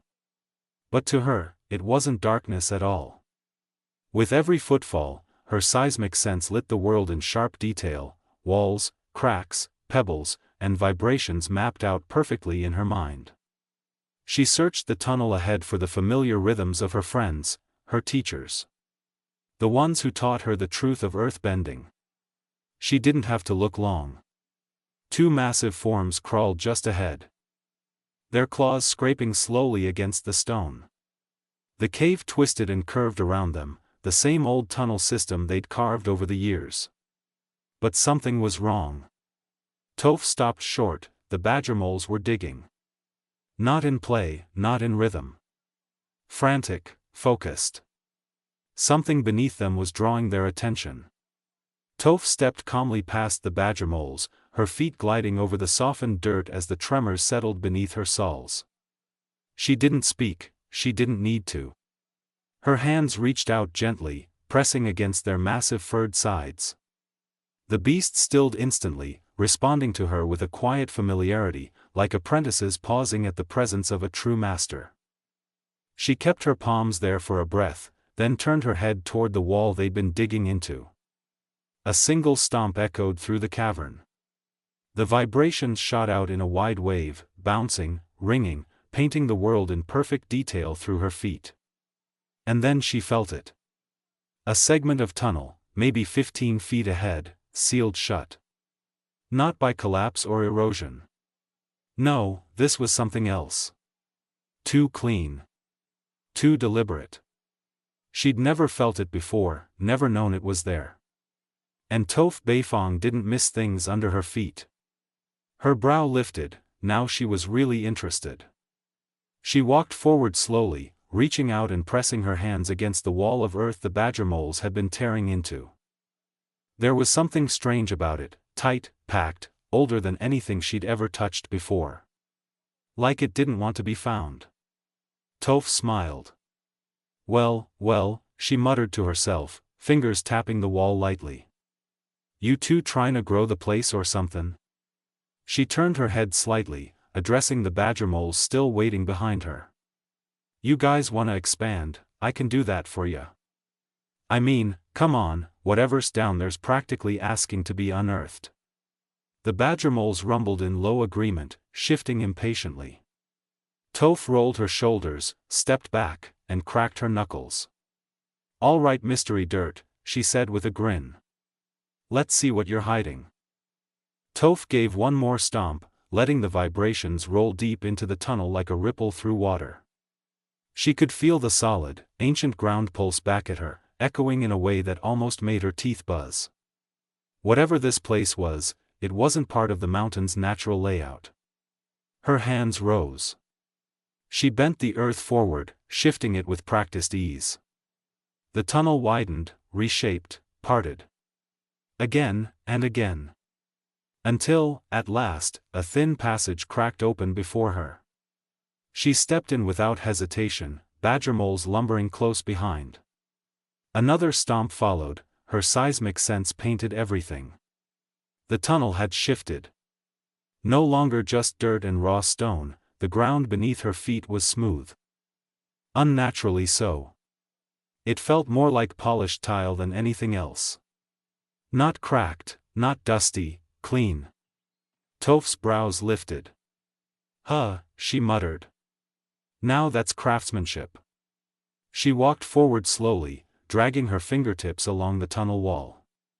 The precision of it impressed her, and that didn't happen often. This isn't just earth, something else is in the mix. She stepped closer. Metal, no, something else, and it's not just one thing, either. The badger moles whined slightly behind her, shifting uncomfortably. Toph's grin returned. You guys feelin' that too? This ain't normal. And then, thump. It wasn't loud, but to Toph, it was unmistakable, a heartbeat, faint, but alive, pulsing beneath layers of elemental composition. Inside whatever this box was. She froze. Someone's in there, she said under her breath, stepping toward the strange structure at the end of the tunnel. She bent a quick pillar beside her, rotating it with precision before launching it forward. The makeshift drill slammed into the side of the box. The structure shuddered from the impact, the outer layer cracking open. The wall split. A hollow hiss escaped from within, like the breath of something long buried. Toph stepped closer, stomped again, seismic sense flaring, and then her eyes widened. What the? She darted forward. Inside the broken prison, suspended by thick earth and metal spikes, hung a boy. Not much older than her. Chains pierced through his arms, his legs, through him, holding him aloft like some sort of cursed statue. His cloak was tattered, his limbs limp, body pale from centuries of slumber. But there was no mistaking it, he was alive. What the hell is this? Toph whispered, her voice raw, low. She felt the tremor of his heart again. Barely there, but steady. He wasn't gone yet. I don't know what happened to you, she muttered. But I'm not leaving you hanging like that. Her hands rose, and with a slow, focused breath, she bent the chains. She didn't rip or yank, she coaxed them, twisting and pulling just enough to relieve the weight. Not enough to open the wounds. The spikes stayed in, she'd deal with those later. With care far more delicate than she normally used, Toph guided him down, lowering his body into her arms. He was heavier than he looked, but she didn't flinch. I've got you, she said softly, adjusting her stance and lifting him with the ease of someone who's done a lot harder things than carry a half-dead stranger. Whoever you are, you're not dying here, not on my watch. The badger moles gathered behind her, their presence steady and silent as the mountain. Toph glanced back once at the broken chamber, then turned away. There were 1,000 questions buzzing in her head, about the boy. About the box, about why now, but those could wait. Right now, she just had to get him home. Toph didn't say a word as the badger moles gently carried her out of the newly formed tunnel. She didn't need to. With a few silent flicks of her wrists, she guided the earth around them, smoothing the walls, making the path gentle enough for the unconscious boy to ride without jostling. She took it slow, careful. Not like her usual stomping and reckless charge, this time was different, delicate, intentional. By the time she made it back to the estate, the wind had quieted and the moon had shifted in the sky. The guards were either asleep or lazy, and she knew every step of the house by heart. A soft tremor here, a quick bend of stone under a door there, not a sound escaped into the main halls. Her room was her sanctuary. She slipped inside, placed the boy carefully on her bed, and finally let herself breathe. He was still out, still breathing. Toph stood back, hands on her hips, her brow furrowed deep with thought. She paced the room once, twice. Her bare feet tapped soft pulses through the floor as she kept checking on his vitals the only way she knew how, through the earth. His heartbeat was strange, slow but powerful, like something ancient was still stirring inside him. She walked over again and crouched at the side of the bed. Carefully, she placed her hand near his shoulder. Not touching, just sensing. There was something wrong and right about the way he felt. A kind of imbalance layered over strength. Like a stone that hadn't been carved yet, but hummed with potential. "What are you?" she muttered. "And what the hell happened to you?" Her hand hovered for a second longer before she finally brushed a bit of dust off his torn cloak. She felt the cloth, burn marks, rips, age-worn fabric. It felt older than even her parents' estate. She sat on the floor beside the bed, arms crossed over her knees. Eyes fixed forward, listening, thinking. She didn't like mysteries. And this kid, he was a walking, bleeding, energy-leaking riddle. Then, a shift. The boy stirred, just a twitch at first, then a pained breath. A low groan, his fingers curled and his head tilted toward her bed's headboard. Toph stood instantly, backing up a few feet, her body tense and ready. His eyes opened. He blinked up at the ceiling, dazed, then slowly, sluggishly, his gaze traveled down to his body. His expression shifted from confusion to alarm as he saw the spikes, thick, rough earth spears still piercing through his limbs. Without warning, he gritted his teeth and reached for one. "Hey, don't!" He yanked. Toph winced. "You idiot, Yule." The wound shimmered with a red glow. And then, closed, Toph's eyes widened. The second spike came out. Then the third, one by one. No blood, no lingering damage, just smooth skin and faint pulses of energy that even she could feel buzz across the stone beneath her feet. "Okay," she muttered, deadpan. "Not what I was expecting." The boy took a long, shaking breath, staring at his hands like he didn't believe they were real. "I'm still here," he whispered. Toph crossed her arms slowly. "Yeah, for now." He looked up, startled by her voice, only just seeming to notice he wasn't alone. She raised one brow, standing tall despite her size. "You got a name, mystery boy, or am I gonna have to start calling you cave freak?" The boy looked around, slow and cautious. Toph couldn't see faces. But she could feel him scanning the room, the hesitation in his steps, the way his weight shifted against the floor. It felt like he was trying to understand where he was, or maybe who she was. Then he turned toward her and spoke, voice hoarse but clear, "Are you blind?" Toph raised an eyebrow, blunt, very blunt. "Yeah," she replied dryly, "I'm blind, doesn't slow me down much. But I asked first, remember, what's your name?"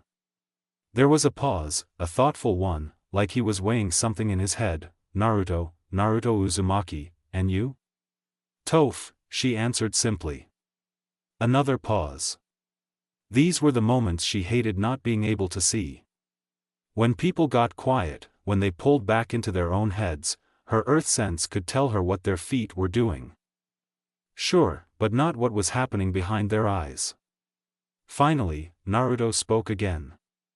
"I'm guessing you found me in some kind of prison, brought me here somehow." A slight tilt in his tone. "Not sure how, since I didn't feel any backup helping you, but I've learned not to question things that already don't make sense." He stood straighter, arms hanging loose at his sides. "Thanks for getting me out. I guess I'll get out of your hair now." Toph didn't let him take another step. "Yeah, no, you're not going anywhere."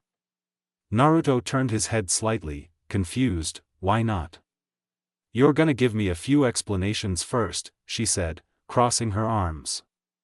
"Not to mention, you're still recovering.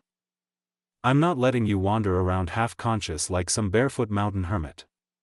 Naruto paused again, that same pause she was starting to recognize. Like he was filtering his thoughts before choosing what to say out loud. Eventually, he spoke. "All right, I guess," he said, voice quieter now. "But before anything, I need to see the place you found me." Toph raised an eyebrow. "Why?" "I need to check something, I'll explain after." There was something about the way he said it, not cold, but distant. Like someone who had more on their mind than they could say. "Fine," Toph muttered. "Come on." They walked in silence at first, slipping out of the house under the cover of night. Toph kept the pace easy, not too fast, but not babying him either. She could hear Naruto's steps behind her, slow at first, then gradually quicker. He was trying to match her stride. How are you doing this? He asked suddenly. Doing what? Walking like you've got a map in your head. You're blind, right? So how are you leading us straight to the cave? Toph smirked. I thought you didn't question things. That was before I got interested. She couldn't help it, she laughed. It was dry, but real, fair enough. There was a beat, then she said, I'm an earthbender, the best, actually. I can feel everything through the ground, every rock, every step. It's like, the world's talking to me through vibrations. She reached out, running her hand along the rough stone as they entered the familiar mouth of the cave. The badger moles taught me, they were the first earthbenders. I learned by feeling what they felt, learning how they saw the world. Behind her, Naruto stopped walking. She could feel his hesitation in the shift of his weight on the stone. That's impressive, he said after a moment. Toph didn't say anything right away. But her mouth tugged into a small smile, the kind she didn't let people see very often. Recognition, it wasn't praise, it wasn't coddling. Just respect, and she liked that. Yeah, she said. It is. They kept walking, the stone of the cave echoing quietly beneath their feet. Whatever Naruto was looking for, it was just ahead. They reached the spot again, the part of the tunnel where Toph had found the strange box, where everything had changed. As they came to a stop, Toph felt it first. The shift. The motion. 3 sharp movements of Naruto's hands, like a code or form. Then heat sparked into the air. Toph's body locked up instantly. A flame. Her stance dropped low, arms out, the rock beneath her feet already stirring. What the hell? Naruto stepped back fast, eyes wide. Whoa, what are you doing? Toph's voice was sharper than the stone she was about to throw. If I'd known you were a firebender. What? What are you doing in the Earth Kingdom? Why jailing? Are you some kind of spy? Did you come to watch my family? What? No. No. Naruto had his hands up, the small flame flickering wildly in his palm. I'm not a firebender. I'm not a bender at all. Toph's brow furrowed. Then explain that, she snapped, pointing right at the flame. Naruto shouted, I swear I'm not lying, just stop trying to crush me with boulders for like 5 seconds and I'll explain. Reluctantly, Toph stopped. She could still feel the vibrations under her toes, still feel his breath through the stone. He wasn't attacking, not even defending, just shocked. Naruto let out a heavy sigh and turned toward the prison box again. I was trying to feel the chakra residue, that's all. Toph's jaw tightened, she didn't sense a lie. But that didn't make sense. She knew what she felt, that was fire, that was heat and energy and motion just like a bender, so how? He came back out after a moment, and this time, he wasn't alone, something was curled around his shoulders, large, animal-like, but clearly not just any animal. It cooed softly, almost affectionately, rubbing against Naruto like a bird nuzzling into its nest. Toph took a slow step back. Okay, talk, now. Naruto gave a sheepish smile. That's impressive, you really almost crushed me. She didn't smile back. Naruto held up a hand. I told you, I'm not a bender, what I use is called chakra. It's not bending, but it's kind of like it. It draws energy from inside you, not from the elements themselves. It lets you do things like what I just did, but it's not the same thing. Toph listened carefully. She hated being wrong, but her sense told her he wasn't lying. She dropped her arms, reluctantly. Fine, you're not a bender. Naruto visibly relaxed. Thank you. There was a pause before he looked at her and asked, why were you so quick to turn me into a pancake? Toph's mouth twisted. You really don't know? His silence was answer enough. She blinked slowly. Fire Nation, we've been at war for over 90 years. They've burned towns, wiped out whole cultures. Firebenders are the enemy. Naruto stood very still. That doesn't, what? Toph tilted her head, suddenly more curious than angry. How long were you in that rock? Naruto shrugged, but there was a heaviness in the motion. Hard to say, 1,000 years, maybe more. I had my friend seal me away. Something happened, something I couldn't control. Toph didn't speak right away, she just felt the vibrations under her feet again, the pulse of his heartbeat. The weight of his words. 1,000 years, 10,000, 1 week after awakening. Naruto sat in the same cave where Toph had first found him, where the badger moles had uncovered over 1,000-year-old secret sealed beneath stone and time. The air was cooler here. Still, quiet, the only sound was the distant drip of water from the cave ceiling. And the faint, steady breathing of the creature at his side.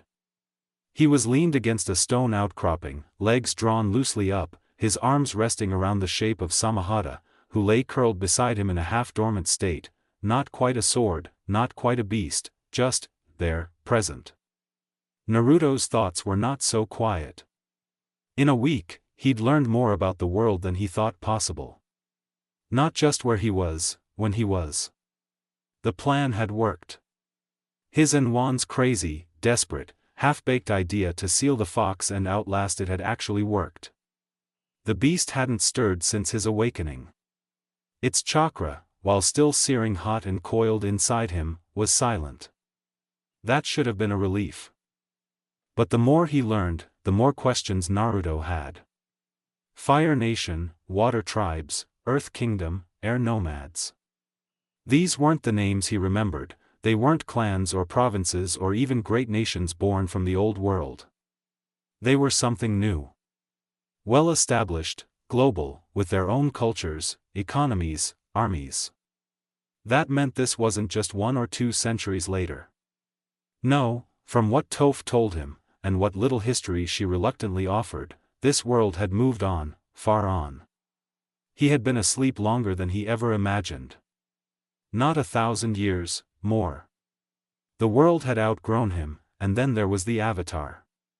Naruto glanced toward the mouth of the cave. Watching the sunlight stretch through the stone arches and catch on the edges of moss and earth. He chewed on the name again like it was something bitter. The Avatar, some great bridge between the physical and spirit worlds. The one who could bend all 4 elements. There were murals of the Avatar. Stories, folktales, even legends passed down from generation to generation. But what rattled Naruto wasn't just the name, it was the description. Someone who could wield all 4 elements. Someone chosen by the spirits to keep the balance. Someone like Juan. No, someone who might be Juan. A reincarnation cycle, the idea wasn't entirely new. Spirits could do stranger things. But if that was true, then... Did Juan remember him? Did his old friend know what they had done together? What they had fought for? Or was he truly gone, and only this avatar remained, a hollow echo wearing the title of a hero Naruto once called brother? His chest tightened a little. Samahata stirred beside him, then pressed her scaled head gently to his ribs. A low hum, a soft vibration. It wasn't words, but it was comfort. Naruto exhaled slowly and wrapped one arm around her form. He had someone, he had one constant, that mattered. But the questions wouldn't go away. What was he supposed to do now? For over a millennium, his purpose had been simple: survive the fox's control. Keep it contained. Be a prison so no one else would have to. Now that it was done, now that the beast slept, Naruto was left with something far more dangerous than the fox's wrath. Aimlessness. The fight was over, but he was still here. Alive. So what now? He looked toward the cave's mouth again. Maybe the answers were out there, maybe they were with the Avatar, or maybe they were with that blind girl who never stopped surprising him. He didn't know. But for the first time in a very long time, Naruto Uzumaki had time to figure it out. The sound of footsteps echoed faintly through the cave. They were calm, rhythmic, full of that same sure-footed confidence he had grown used to. He didn't even need to look up to know who it was. He felt it, not with chakra, not with sensing, just, her, Toph Beifong. She walked into the hollow with a relaxed gait, a wide grin on her face and a plate of something that smelled like actual cooked food in her hands. But it wasn't just the food Naruto noticed. It was her clothes. This wasn't the fine silk robe or decorative slippers her family forced on her whenever she was anywhere near the house. She was dressed in something different. Loose, durable. Rough green cloth wrapped around her shoulders, sturdy bracers along her forearms, an earthen-colored sash at her waist. It looked worn but well-maintained. Something a fighter would wear. Naruto blinked, slowly sitting up as she approached. "Did you rob somebody?" Toph let out a small laugh and shoved the plate into his lap, not hard, but firm enough that it made a thunk against the stone beside him. "This is what I actually wear," she said proudly. "You know, when I'm not pretending to be a perfect little flower in the garden." Naruto tilted his head, raising a brow. "Seriously?" "Seriously," she smirked. "The dresses are for show, for the image. This," she gestured down at herself, "is for everything else." Naruto gave her a look, then slowly dug into the food. His body still felt like it had been cooked from the inside out, and his muscles hadn't stopped aching since the moment he woke up. But he was starving. Toph sat beside him, casually crossing her arms behind her head, leaning back against the wall like she'd done this 1,000 times. "You've been bringing food every day," Naruto said between bites, quieter than usual. "And helping me walk, and not asking for anything." She shrugged, like it was nothing. "You were chained in a spirit box for over 1,000 years. Figured you could use a hand." Naruto snorted softly. "Still, you didn't have to." "Yeah, well, you're interesting. Most boys I know can't talk about weird energy, or get stuck in century-old boxes. They are usually just snobs who talk nice to me because of my parents." He laughed at that, a quiet, tired laugh. "I've been meaning to ask," Naruto said, tilting his head to look at her. "Why do you wear the other stuff around your family if this is what you're really like?" Toph's smile faltered just a bit, not much, but Naruto noticed. "Because it's easier," she admitted. "They wouldn't get it. They don't see me, not really. To them, I'm this delicate thing they have to protect. If they found out I sneak into caves and learn earthbending from badger moles," she trailed off, letting the silence answer for her. Naruto nodded, chewing slowly. "I get it." Toph raised an eyebrow. "You do?" "Yeah, everyone in my village used to think I was just some loudmouth kid who couldn't do anything right." He looked down at his hand, flexing the fingers. "They didn't see what was underneath, and honestly, I didn't let them." She glanced sideways at him, unreadable. "Guess we've both been pretending a little." Toph let the silence hang for a beat, then smirked and elbowed him gently. "Well, if you ever get tired of pretending, you can hang with me. Long as you don't blow anything up." "No promises," Naruto said with a grin. They sat in silence after that for a few minutes, not awkward, just quiet. Comfortable, the kind of quiet that only really exists between people who understand something unspoken. Eventually, Naruto broke it again. "Toph." "Yeah? Thanks." She didn't look at him. But her smile widened just a little. "Don't mention it." Naruto picked at what was left on the plate, chewing slower now that his stomach wasn't screaming. The silence lingered between them for a moment, not tense, but not completely at ease either. He wasn't used to this kind of quiet. Not after everything. Toph leaned her head back against the stone wall, arms folded lazily behind her neck. "So, what was it like, back then?" Naruto blinked. "Back when?" he asked, feigning ignorance. He knew what she meant. "You know, back in the world you came from, before you got boxed up like a souvenir." Naruto looked down, eyes tracing the rim of the plate. He didn't answer right away. That kind of question was heavier than it sounded. It was different, he said after a beat. Louder, busier, more dangerous when spirits roamed free all the time. My village was all chakra users, no benders. I had to leave, and I think I only really wandered after that. Toph didn't say anything, but he could feel her listening. It was strange, like she didn't need to look at him to see him. I wasn't the best at it, using the one thing that made my village different, Naruto added, more quietly.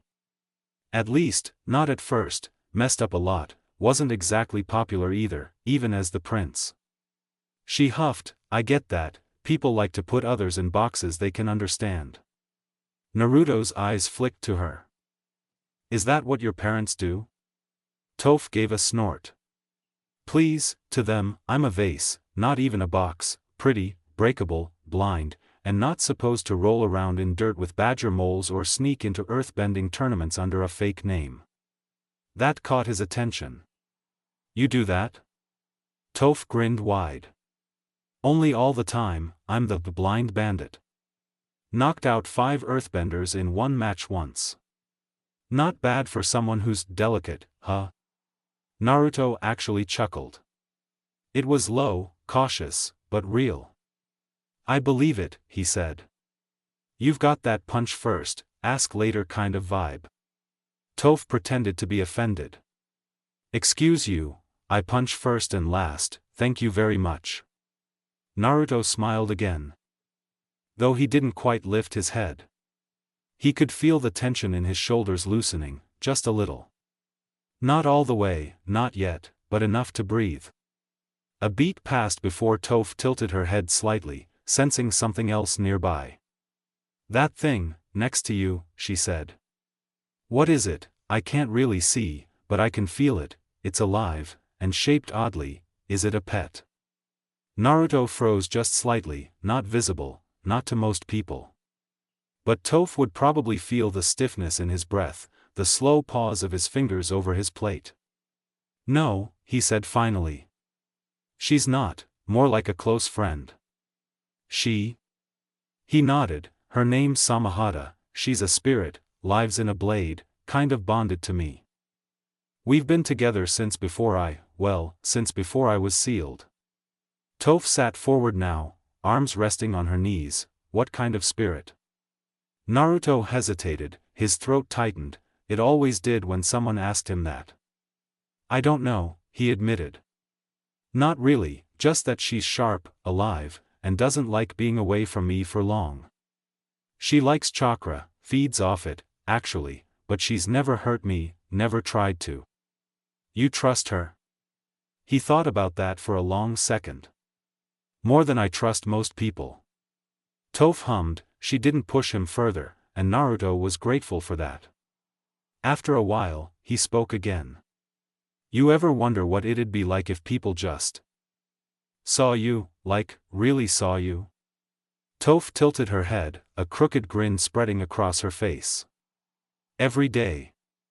He nodded, returning his gaze to the wall in front of him. Same. The silence came again, but this time it was heavier in a different way. Not hostile, just real. Naruto wasn't ready to open all the way up. Not yet. Not about the fox. Not about Juan. Not about what he'd had to do, but, maybe for now, this was enough. Just sitting there, talking about almost nothing, and not feeling alone. Time skip, 1 week later. Naruto adjusted the sleeve of his newly repaired cloak, the familiar red fabric resting comfortably on his shoulders once more. The ends were still a bit frayed, he hadn't quite figured out how to make them sit just right, but it was better than dragging around the shredded, blood-stained mess he'd worn when Toph first found him. His black underlayers were patched, and he'd even found a way to repurpose some old cloth into a light wrap for his legs. It wasn't perfect, but it felt like him again. Samahata was wrapped neatly around his wrist in her smallest form, no bigger than a scaled bracelet. The spirit sword pulsed faintly against his skin, her chakra quiet and calm, always alert, but no longer on edge. He could feel her attention turning as he walked with the rest of the crowd. Toph had dragged him into the heart of jailing today, or more like smirked and dared him to come see something interesting. That something interesting turned out to be an underground earth-bending tournament hidden in plain sight.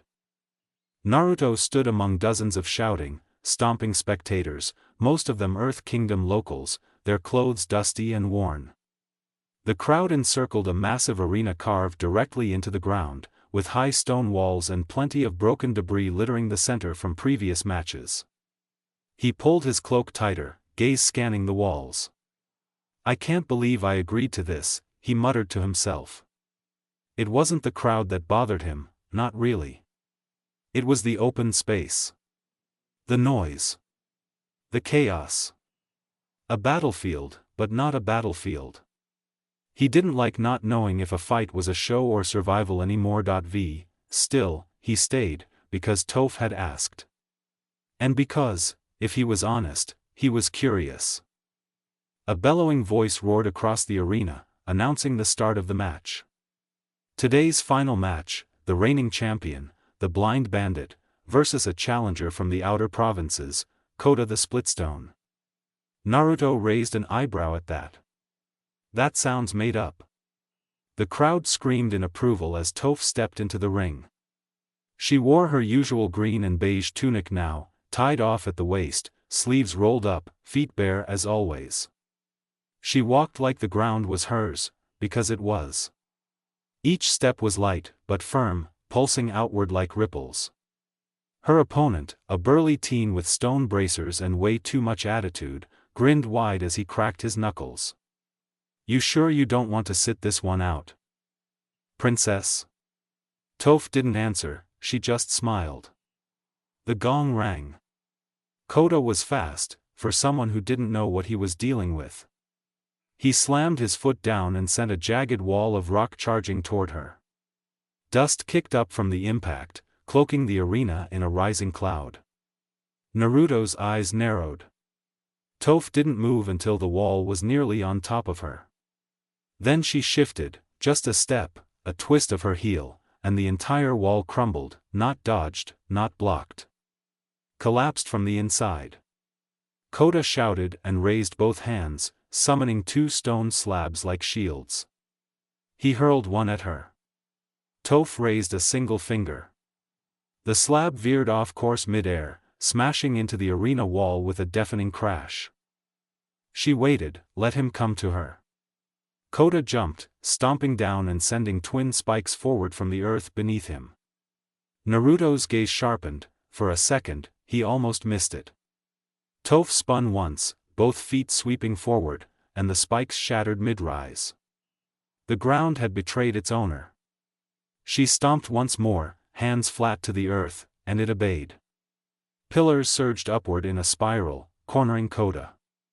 Before he could move, the floor beneath him tilted, sliding him sideways and slamming him into the base of one of the pillars. He groaned, trying to rise. Toph stepped forward, calm as ever, another stomp. The stone folded beneath him, locking his arms in a firm cage. One last motion, she raised her fist. And the ground raised with it. Kota popped out of the arena like a cork, sent flying into a pile of sand to break his fall. The crowd exploded with cheers. Naruto blinked once, then again, eyes tracing where Kota had landed. He muttered. Samahata pulsed softly against his wrist, almost amused.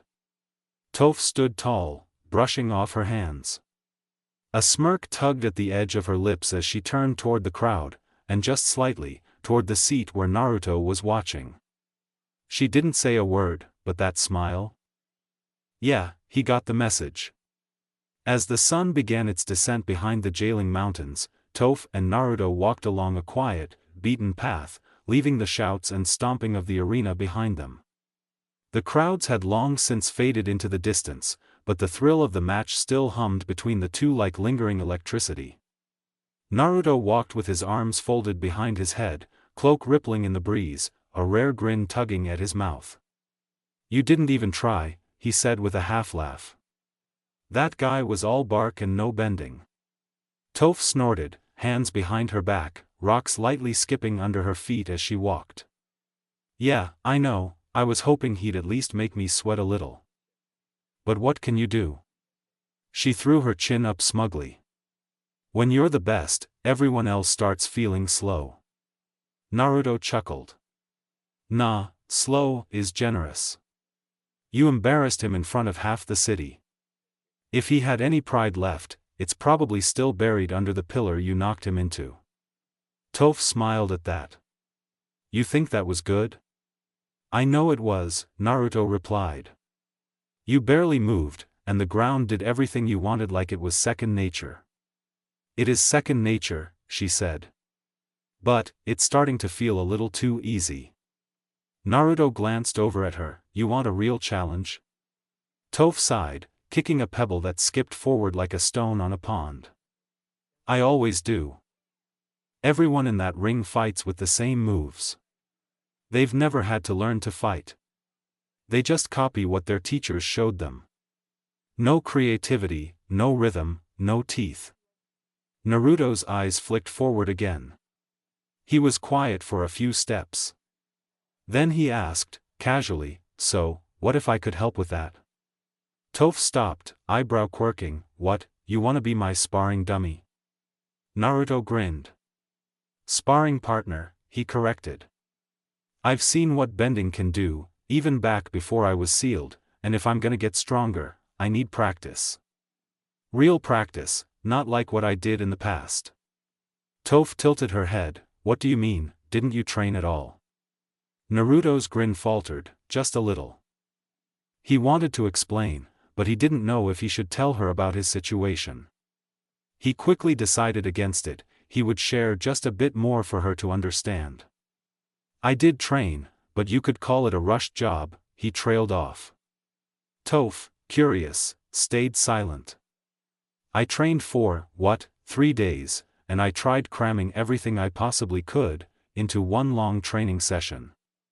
He looked at his hand, flexing it slightly. But if I trained with someone like you, someone who gets the way the ground moves, who feels it, maybe I could figure out more about my chakra. Toph's smirk returned. So you want to train with the greatest earthbender alive? Naruto shrugged. Well. Yeah, you did say you were bored. She grinned wide. You're crazy. I'm persistent. Toph thought about it for a second, then gave a short nod. Alright, you can be my punching bag. Naruto laughed. Sparring partner. Sure, she said, waving it off. You keep telling yourself that. But there was a flicker of something else in her posture now, not just smugness, not just amusement. Excitement. Because maybe, just maybe, this weird chakra guy might actually make things fun. 1 week later. Naruto was finally getting his strength back. His body, once too weak to walk a mile outside the city without collapsing, now moved with purpose again. His cloak had been patched and tightened at the shoulders. Draping cleanly over his frame, familiar weight returned. Underneath, his clothes had been stitched and reinforced thanks to some help, and nagging, from Toph. Samahata rested coiled around his wrist in her smallest form, a dark, scale-lined band with a quiet pulse of chakra humming through it like a heartbeat. The cave had become their new training ground, same one where Naruto had been sealed, now a place where stone shattered, wind howled, and energy clashed day after day. He and Toph were in the middle of one of their classic fights, the kind that had grown more intense with every sunrise. The two of them had trained all week, sparring, throwing jabs, and occasionally arguing over who actually won each match. And now they were at it again. The echo of battle rang through the hollow stone, sharp and rhythmic. Toph stood firm, grinning wide, her feet spread and anchored into the cave floor like roots from an ancient tree. A single stomp sent a wall of rock racing toward Naruto like a battering ram. But he wasn't the boy who had barely stood up a week ago. Naruto dashed to the side in a blur, his patched cloak snapping in the air. Chakra coiled through his muscles like rope pulled taut. A one-handed seal, then a pulse, white wind spiraled forward, not with full destructive force, but enough to break stone if it landed right.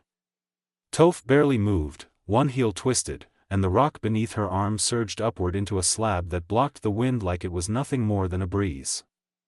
"You're faster," she said, already in motion. "Still hidden like a wet sponge." Naruto chuckled, "You're the one stomping like the floor insulted you."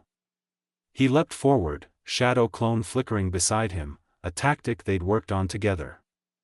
The clone split to the left, distracting, while the real Naruto closed in low, ducking under a wide stone swing. But Toph wasn't new to this. Her foot swept out, sensing the real him, and the floor erupted just under his back foot, forcing him to flip away. He landed in a three-point crouch, breathing steady. A few days ago, he wouldn't have lasted half this long. A few days ago, he was barely standing. Now, his jutsu were cleaner. His speed sharper. Even if the fox spirit still slumbered deep inside, Naruto was starting to feel like himself again. And with every clash, every dodge, and every grin from Toph, he could tell she felt the same. Samahata rested nearby in her coiled bracelet form, watching with silent attention. She hadn't spoken, but Naruto could feel her pride through their link, not in words, but in warmth. He stood tall, brushing a scuff from his shoulder. "You sure you're not holding back?" Toph cracked her knuckles with a smirk. "I definitely am." Naruto grinned, shifting into a ready stance. "Good, I'd hate to think you were this slow on purpose." Toph stomped, a small rock launching toward him at chest height. He ducked it, laughing, "Guess that means we're still going." And just like that, the next round began. And it went on like that, for 2 more weeks. Every morning, like clockwork, Naruto would meet Toph in the plains just beyond the cave, a stretch of earth that had become their personal battlefield. Surrounded by grass, stone, and wind, they forged their own training ground, away from prying eyes and the expectations of their separate pasts. The days were loud, explosions of dust, cracks of stone breaking. Roars of chakra ripping through the open sky. Toph would always get there first, barefoot, already cracking her neck or limbering up her arms, and Naruto would follow. Cloak flapping behind him, Samahata curled around his wrist and already humming with anticipation. The moment their feet touched the field, the war began. No warm-up. No hesitation. Naruto adapted fast. The first week had been rough, his body remembered how to fight, but his mind was still rusty. But then came the turning point, when he started flowing between close-quarters combat and elemental jutsu with real intent. Fire arced clean. Wind cut fast. Earth molded with weight. Water curved with discipline. It was all raw still, far from masterwork, but it was growing sharper with each passing day. And Toph pushed him every step of the way. She didn't go easy, ever. She made him fight harder, smarter, faster, laughing every time he barely dodged a collapsing boulder or got slammed into the ground. And when he struck back with something clever, when he forced her to actually try, she'd grin with a spark of excitement that made it all worth it. Samahata helped too. She'd shift out from bracelet to sword and back again mid-battle, giving Naruto quick, gruff tips. How to move. When to parry. Where to strike. She'd hum when he got it right. Hiss when he didn't. And slowly, Naruto's blade work caught up to the rest of him. There were moments, between rounds, where the two would just sit in the grass. Breathe. Watch clouds drift by. Toph would toss stones in the air lazily. Naruto would lie back, arms behind his head, wondering aloud if the fox spirit was still sleeping. They talked, about bending, about chakra, about pasts neither of them fully shared, and in those quiet moments, their friendship took root in something real. Not duty, not expectation, just trust. It wasn't perfect, Naruto still kept parts of himself hidden. He was cautious with words, not out of fear, but habit. And Toph didn't push him. She knew what it meant to be watched too closely. They trained, talked, fought, and laughed. And all the while, the winds blew softer, the sun rose steady. Samahata cheered their progress with growls and clicks. And for the first time in ages, Naruto felt like he belonged somewhere. If only they knew what was going to happen next. Toph could barely contain her excitement. She moved quickly through the outer halls of the Beifong estate, ignoring the gentle protests of maids and the stiff silence of guards who dared not challenge her. Her formal dress swept the floor behind her, too fancy, too frilly, but she'd gotten used to sneaking around in it when needed. She didn't have time to change today. Naruto had promised to show her something new. A new jutsu, or maybe some crazy trick with that weird chakra stuff he always mumbled about. Whatever it was, it got him grinning in that quiet, fox-like way he did when he was actually excited, which, for him, was rare. And it was infectious.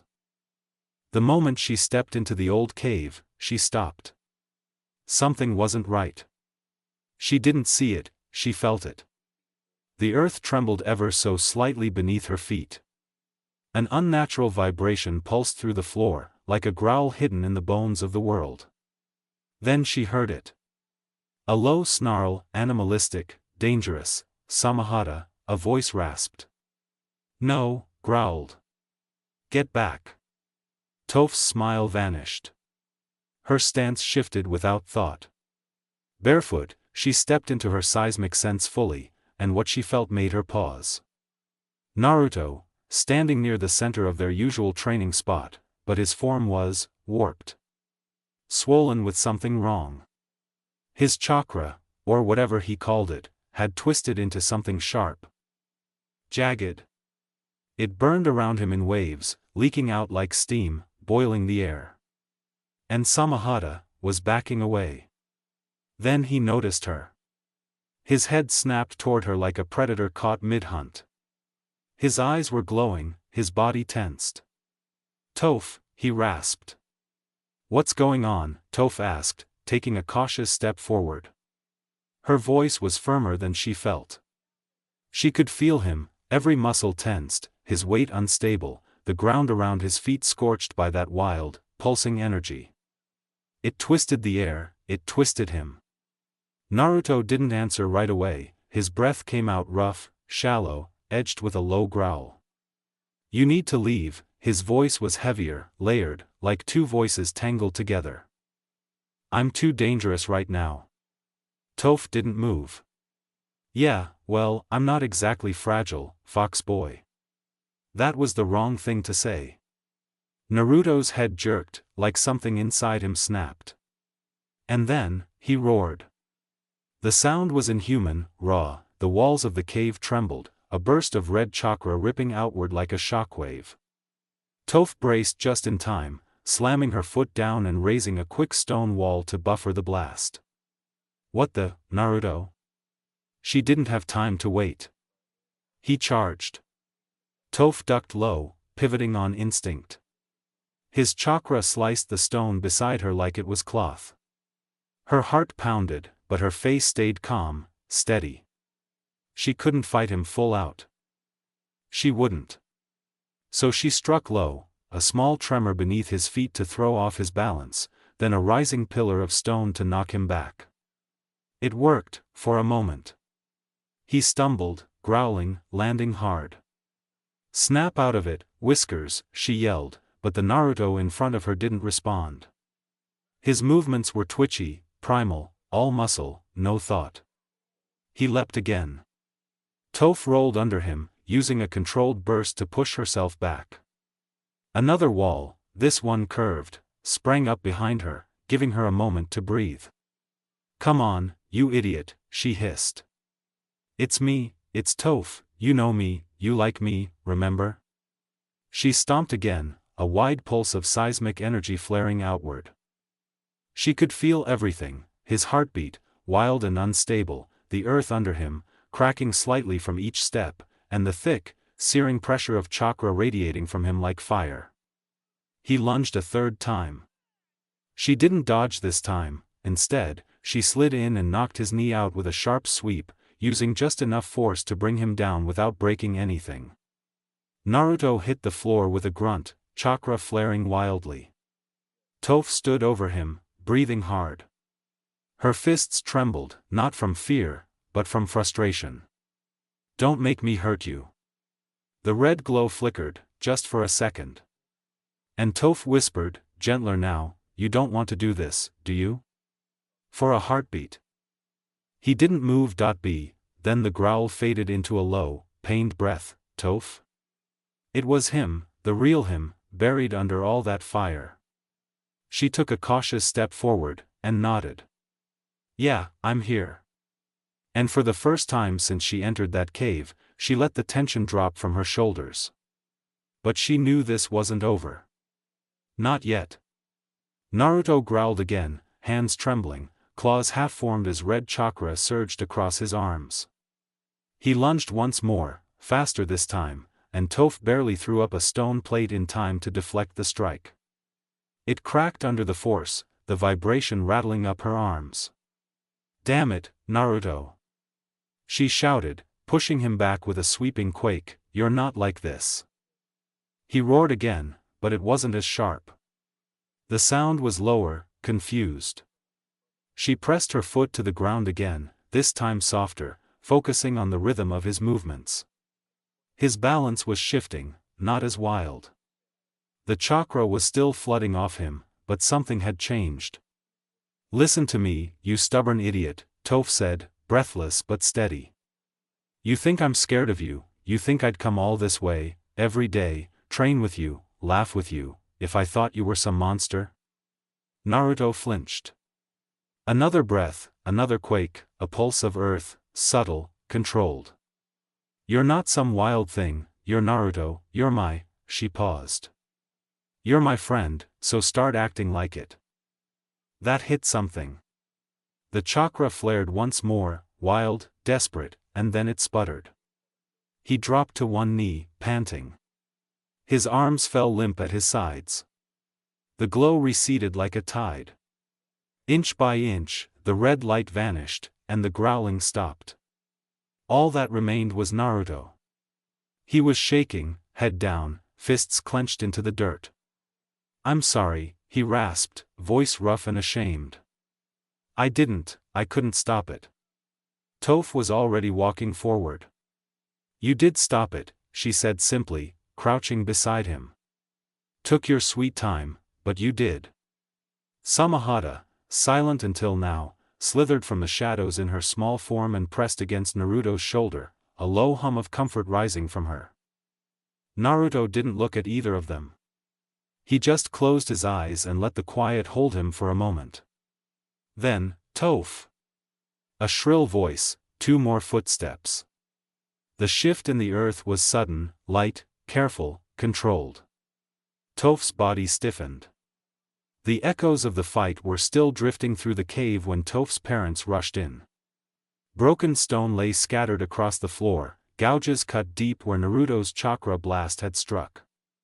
Lord Bifong's face went pale at the devastation, Lady Bifong's eyes snapped straight to Naruto, and to the living blade now resting coiled across his back.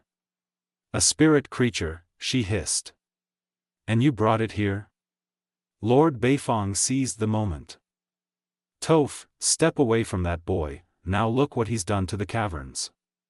It wasn't his. Toph moved to shield Naruto, but her father's guards closed ranks, keeping her back. "Out!" Lord Beifong barked at Naruto, pointing toward the tunnel mouth. "Whatever trick you're planning will not work." Naruto's shoulders lowered, he didn't argue, he simply let them push him toward the exit. Samahata tensed, chakra rippling like heat, but Naruto raised a silent hand, calming her. Toph struggled against her mother's grip. "He's not a monster, he just..." "Enough," Lady Beifong snapped. "We will discuss your disobedience at home." They dragged Toph a few paces away, only then did her voice drop to a fierce whisper, too low for her parents to notice. But clear as day to Naruto's still tingling chakra sense, "Meet me at the cave."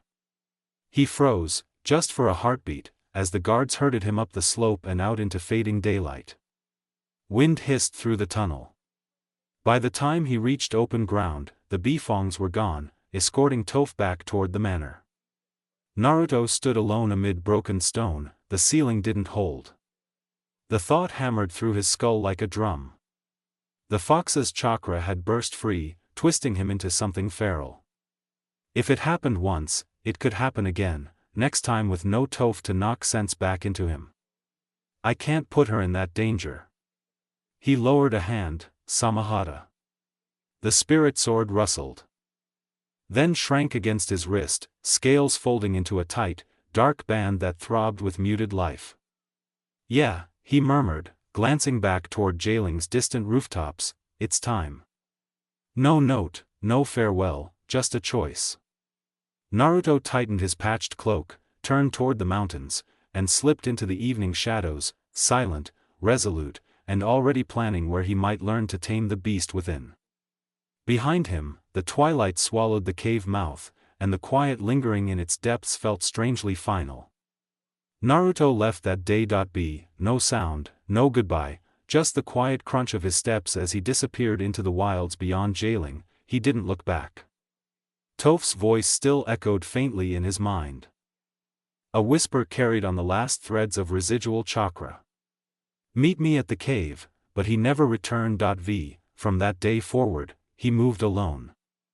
Driven by guilt, by fear, by resolve, he trained in silence, in shadow, pushing himself to understand the demon sealed inside. The fox's chakra was corrosive, alive, and always pressing at the edges of his control. There were nights he woke drenched in sweat, claw marks torn into the ground beneath him.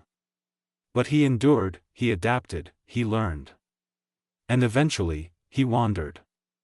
Village to village, land to land, he drifted across the 4 nations like a ghost with golden hair and a sword around his wrist. He never stayed long. But he always left something behind. A band of raiders mysteriously defeated in the night. A collapsing bridge held just long enough for a family to escape. An angry spirit calmed with words and chakra the villagers didn't understand. Stories followed in his wake. Of a boy in a cloak, a flicker of red in the trees, a smile barely seen beneath the shadows of his hood. Some called him a wandering spirit, some whispered that he was a cursed firebender. Others said he was something older, something forgotten. But all agreed on one thing: he helped people, then vanished like smoke. Naruto Uzumaki quickly became a legend, one that was still growing. The stories would continue to form, as he was just getting started. That's it for today. I hope you liked the video. Please like and subscribe, and comment ideas if you can, and maybe you could share this with your friends, because you never know, they might like what ifs too. So without further ado, all Kage, out.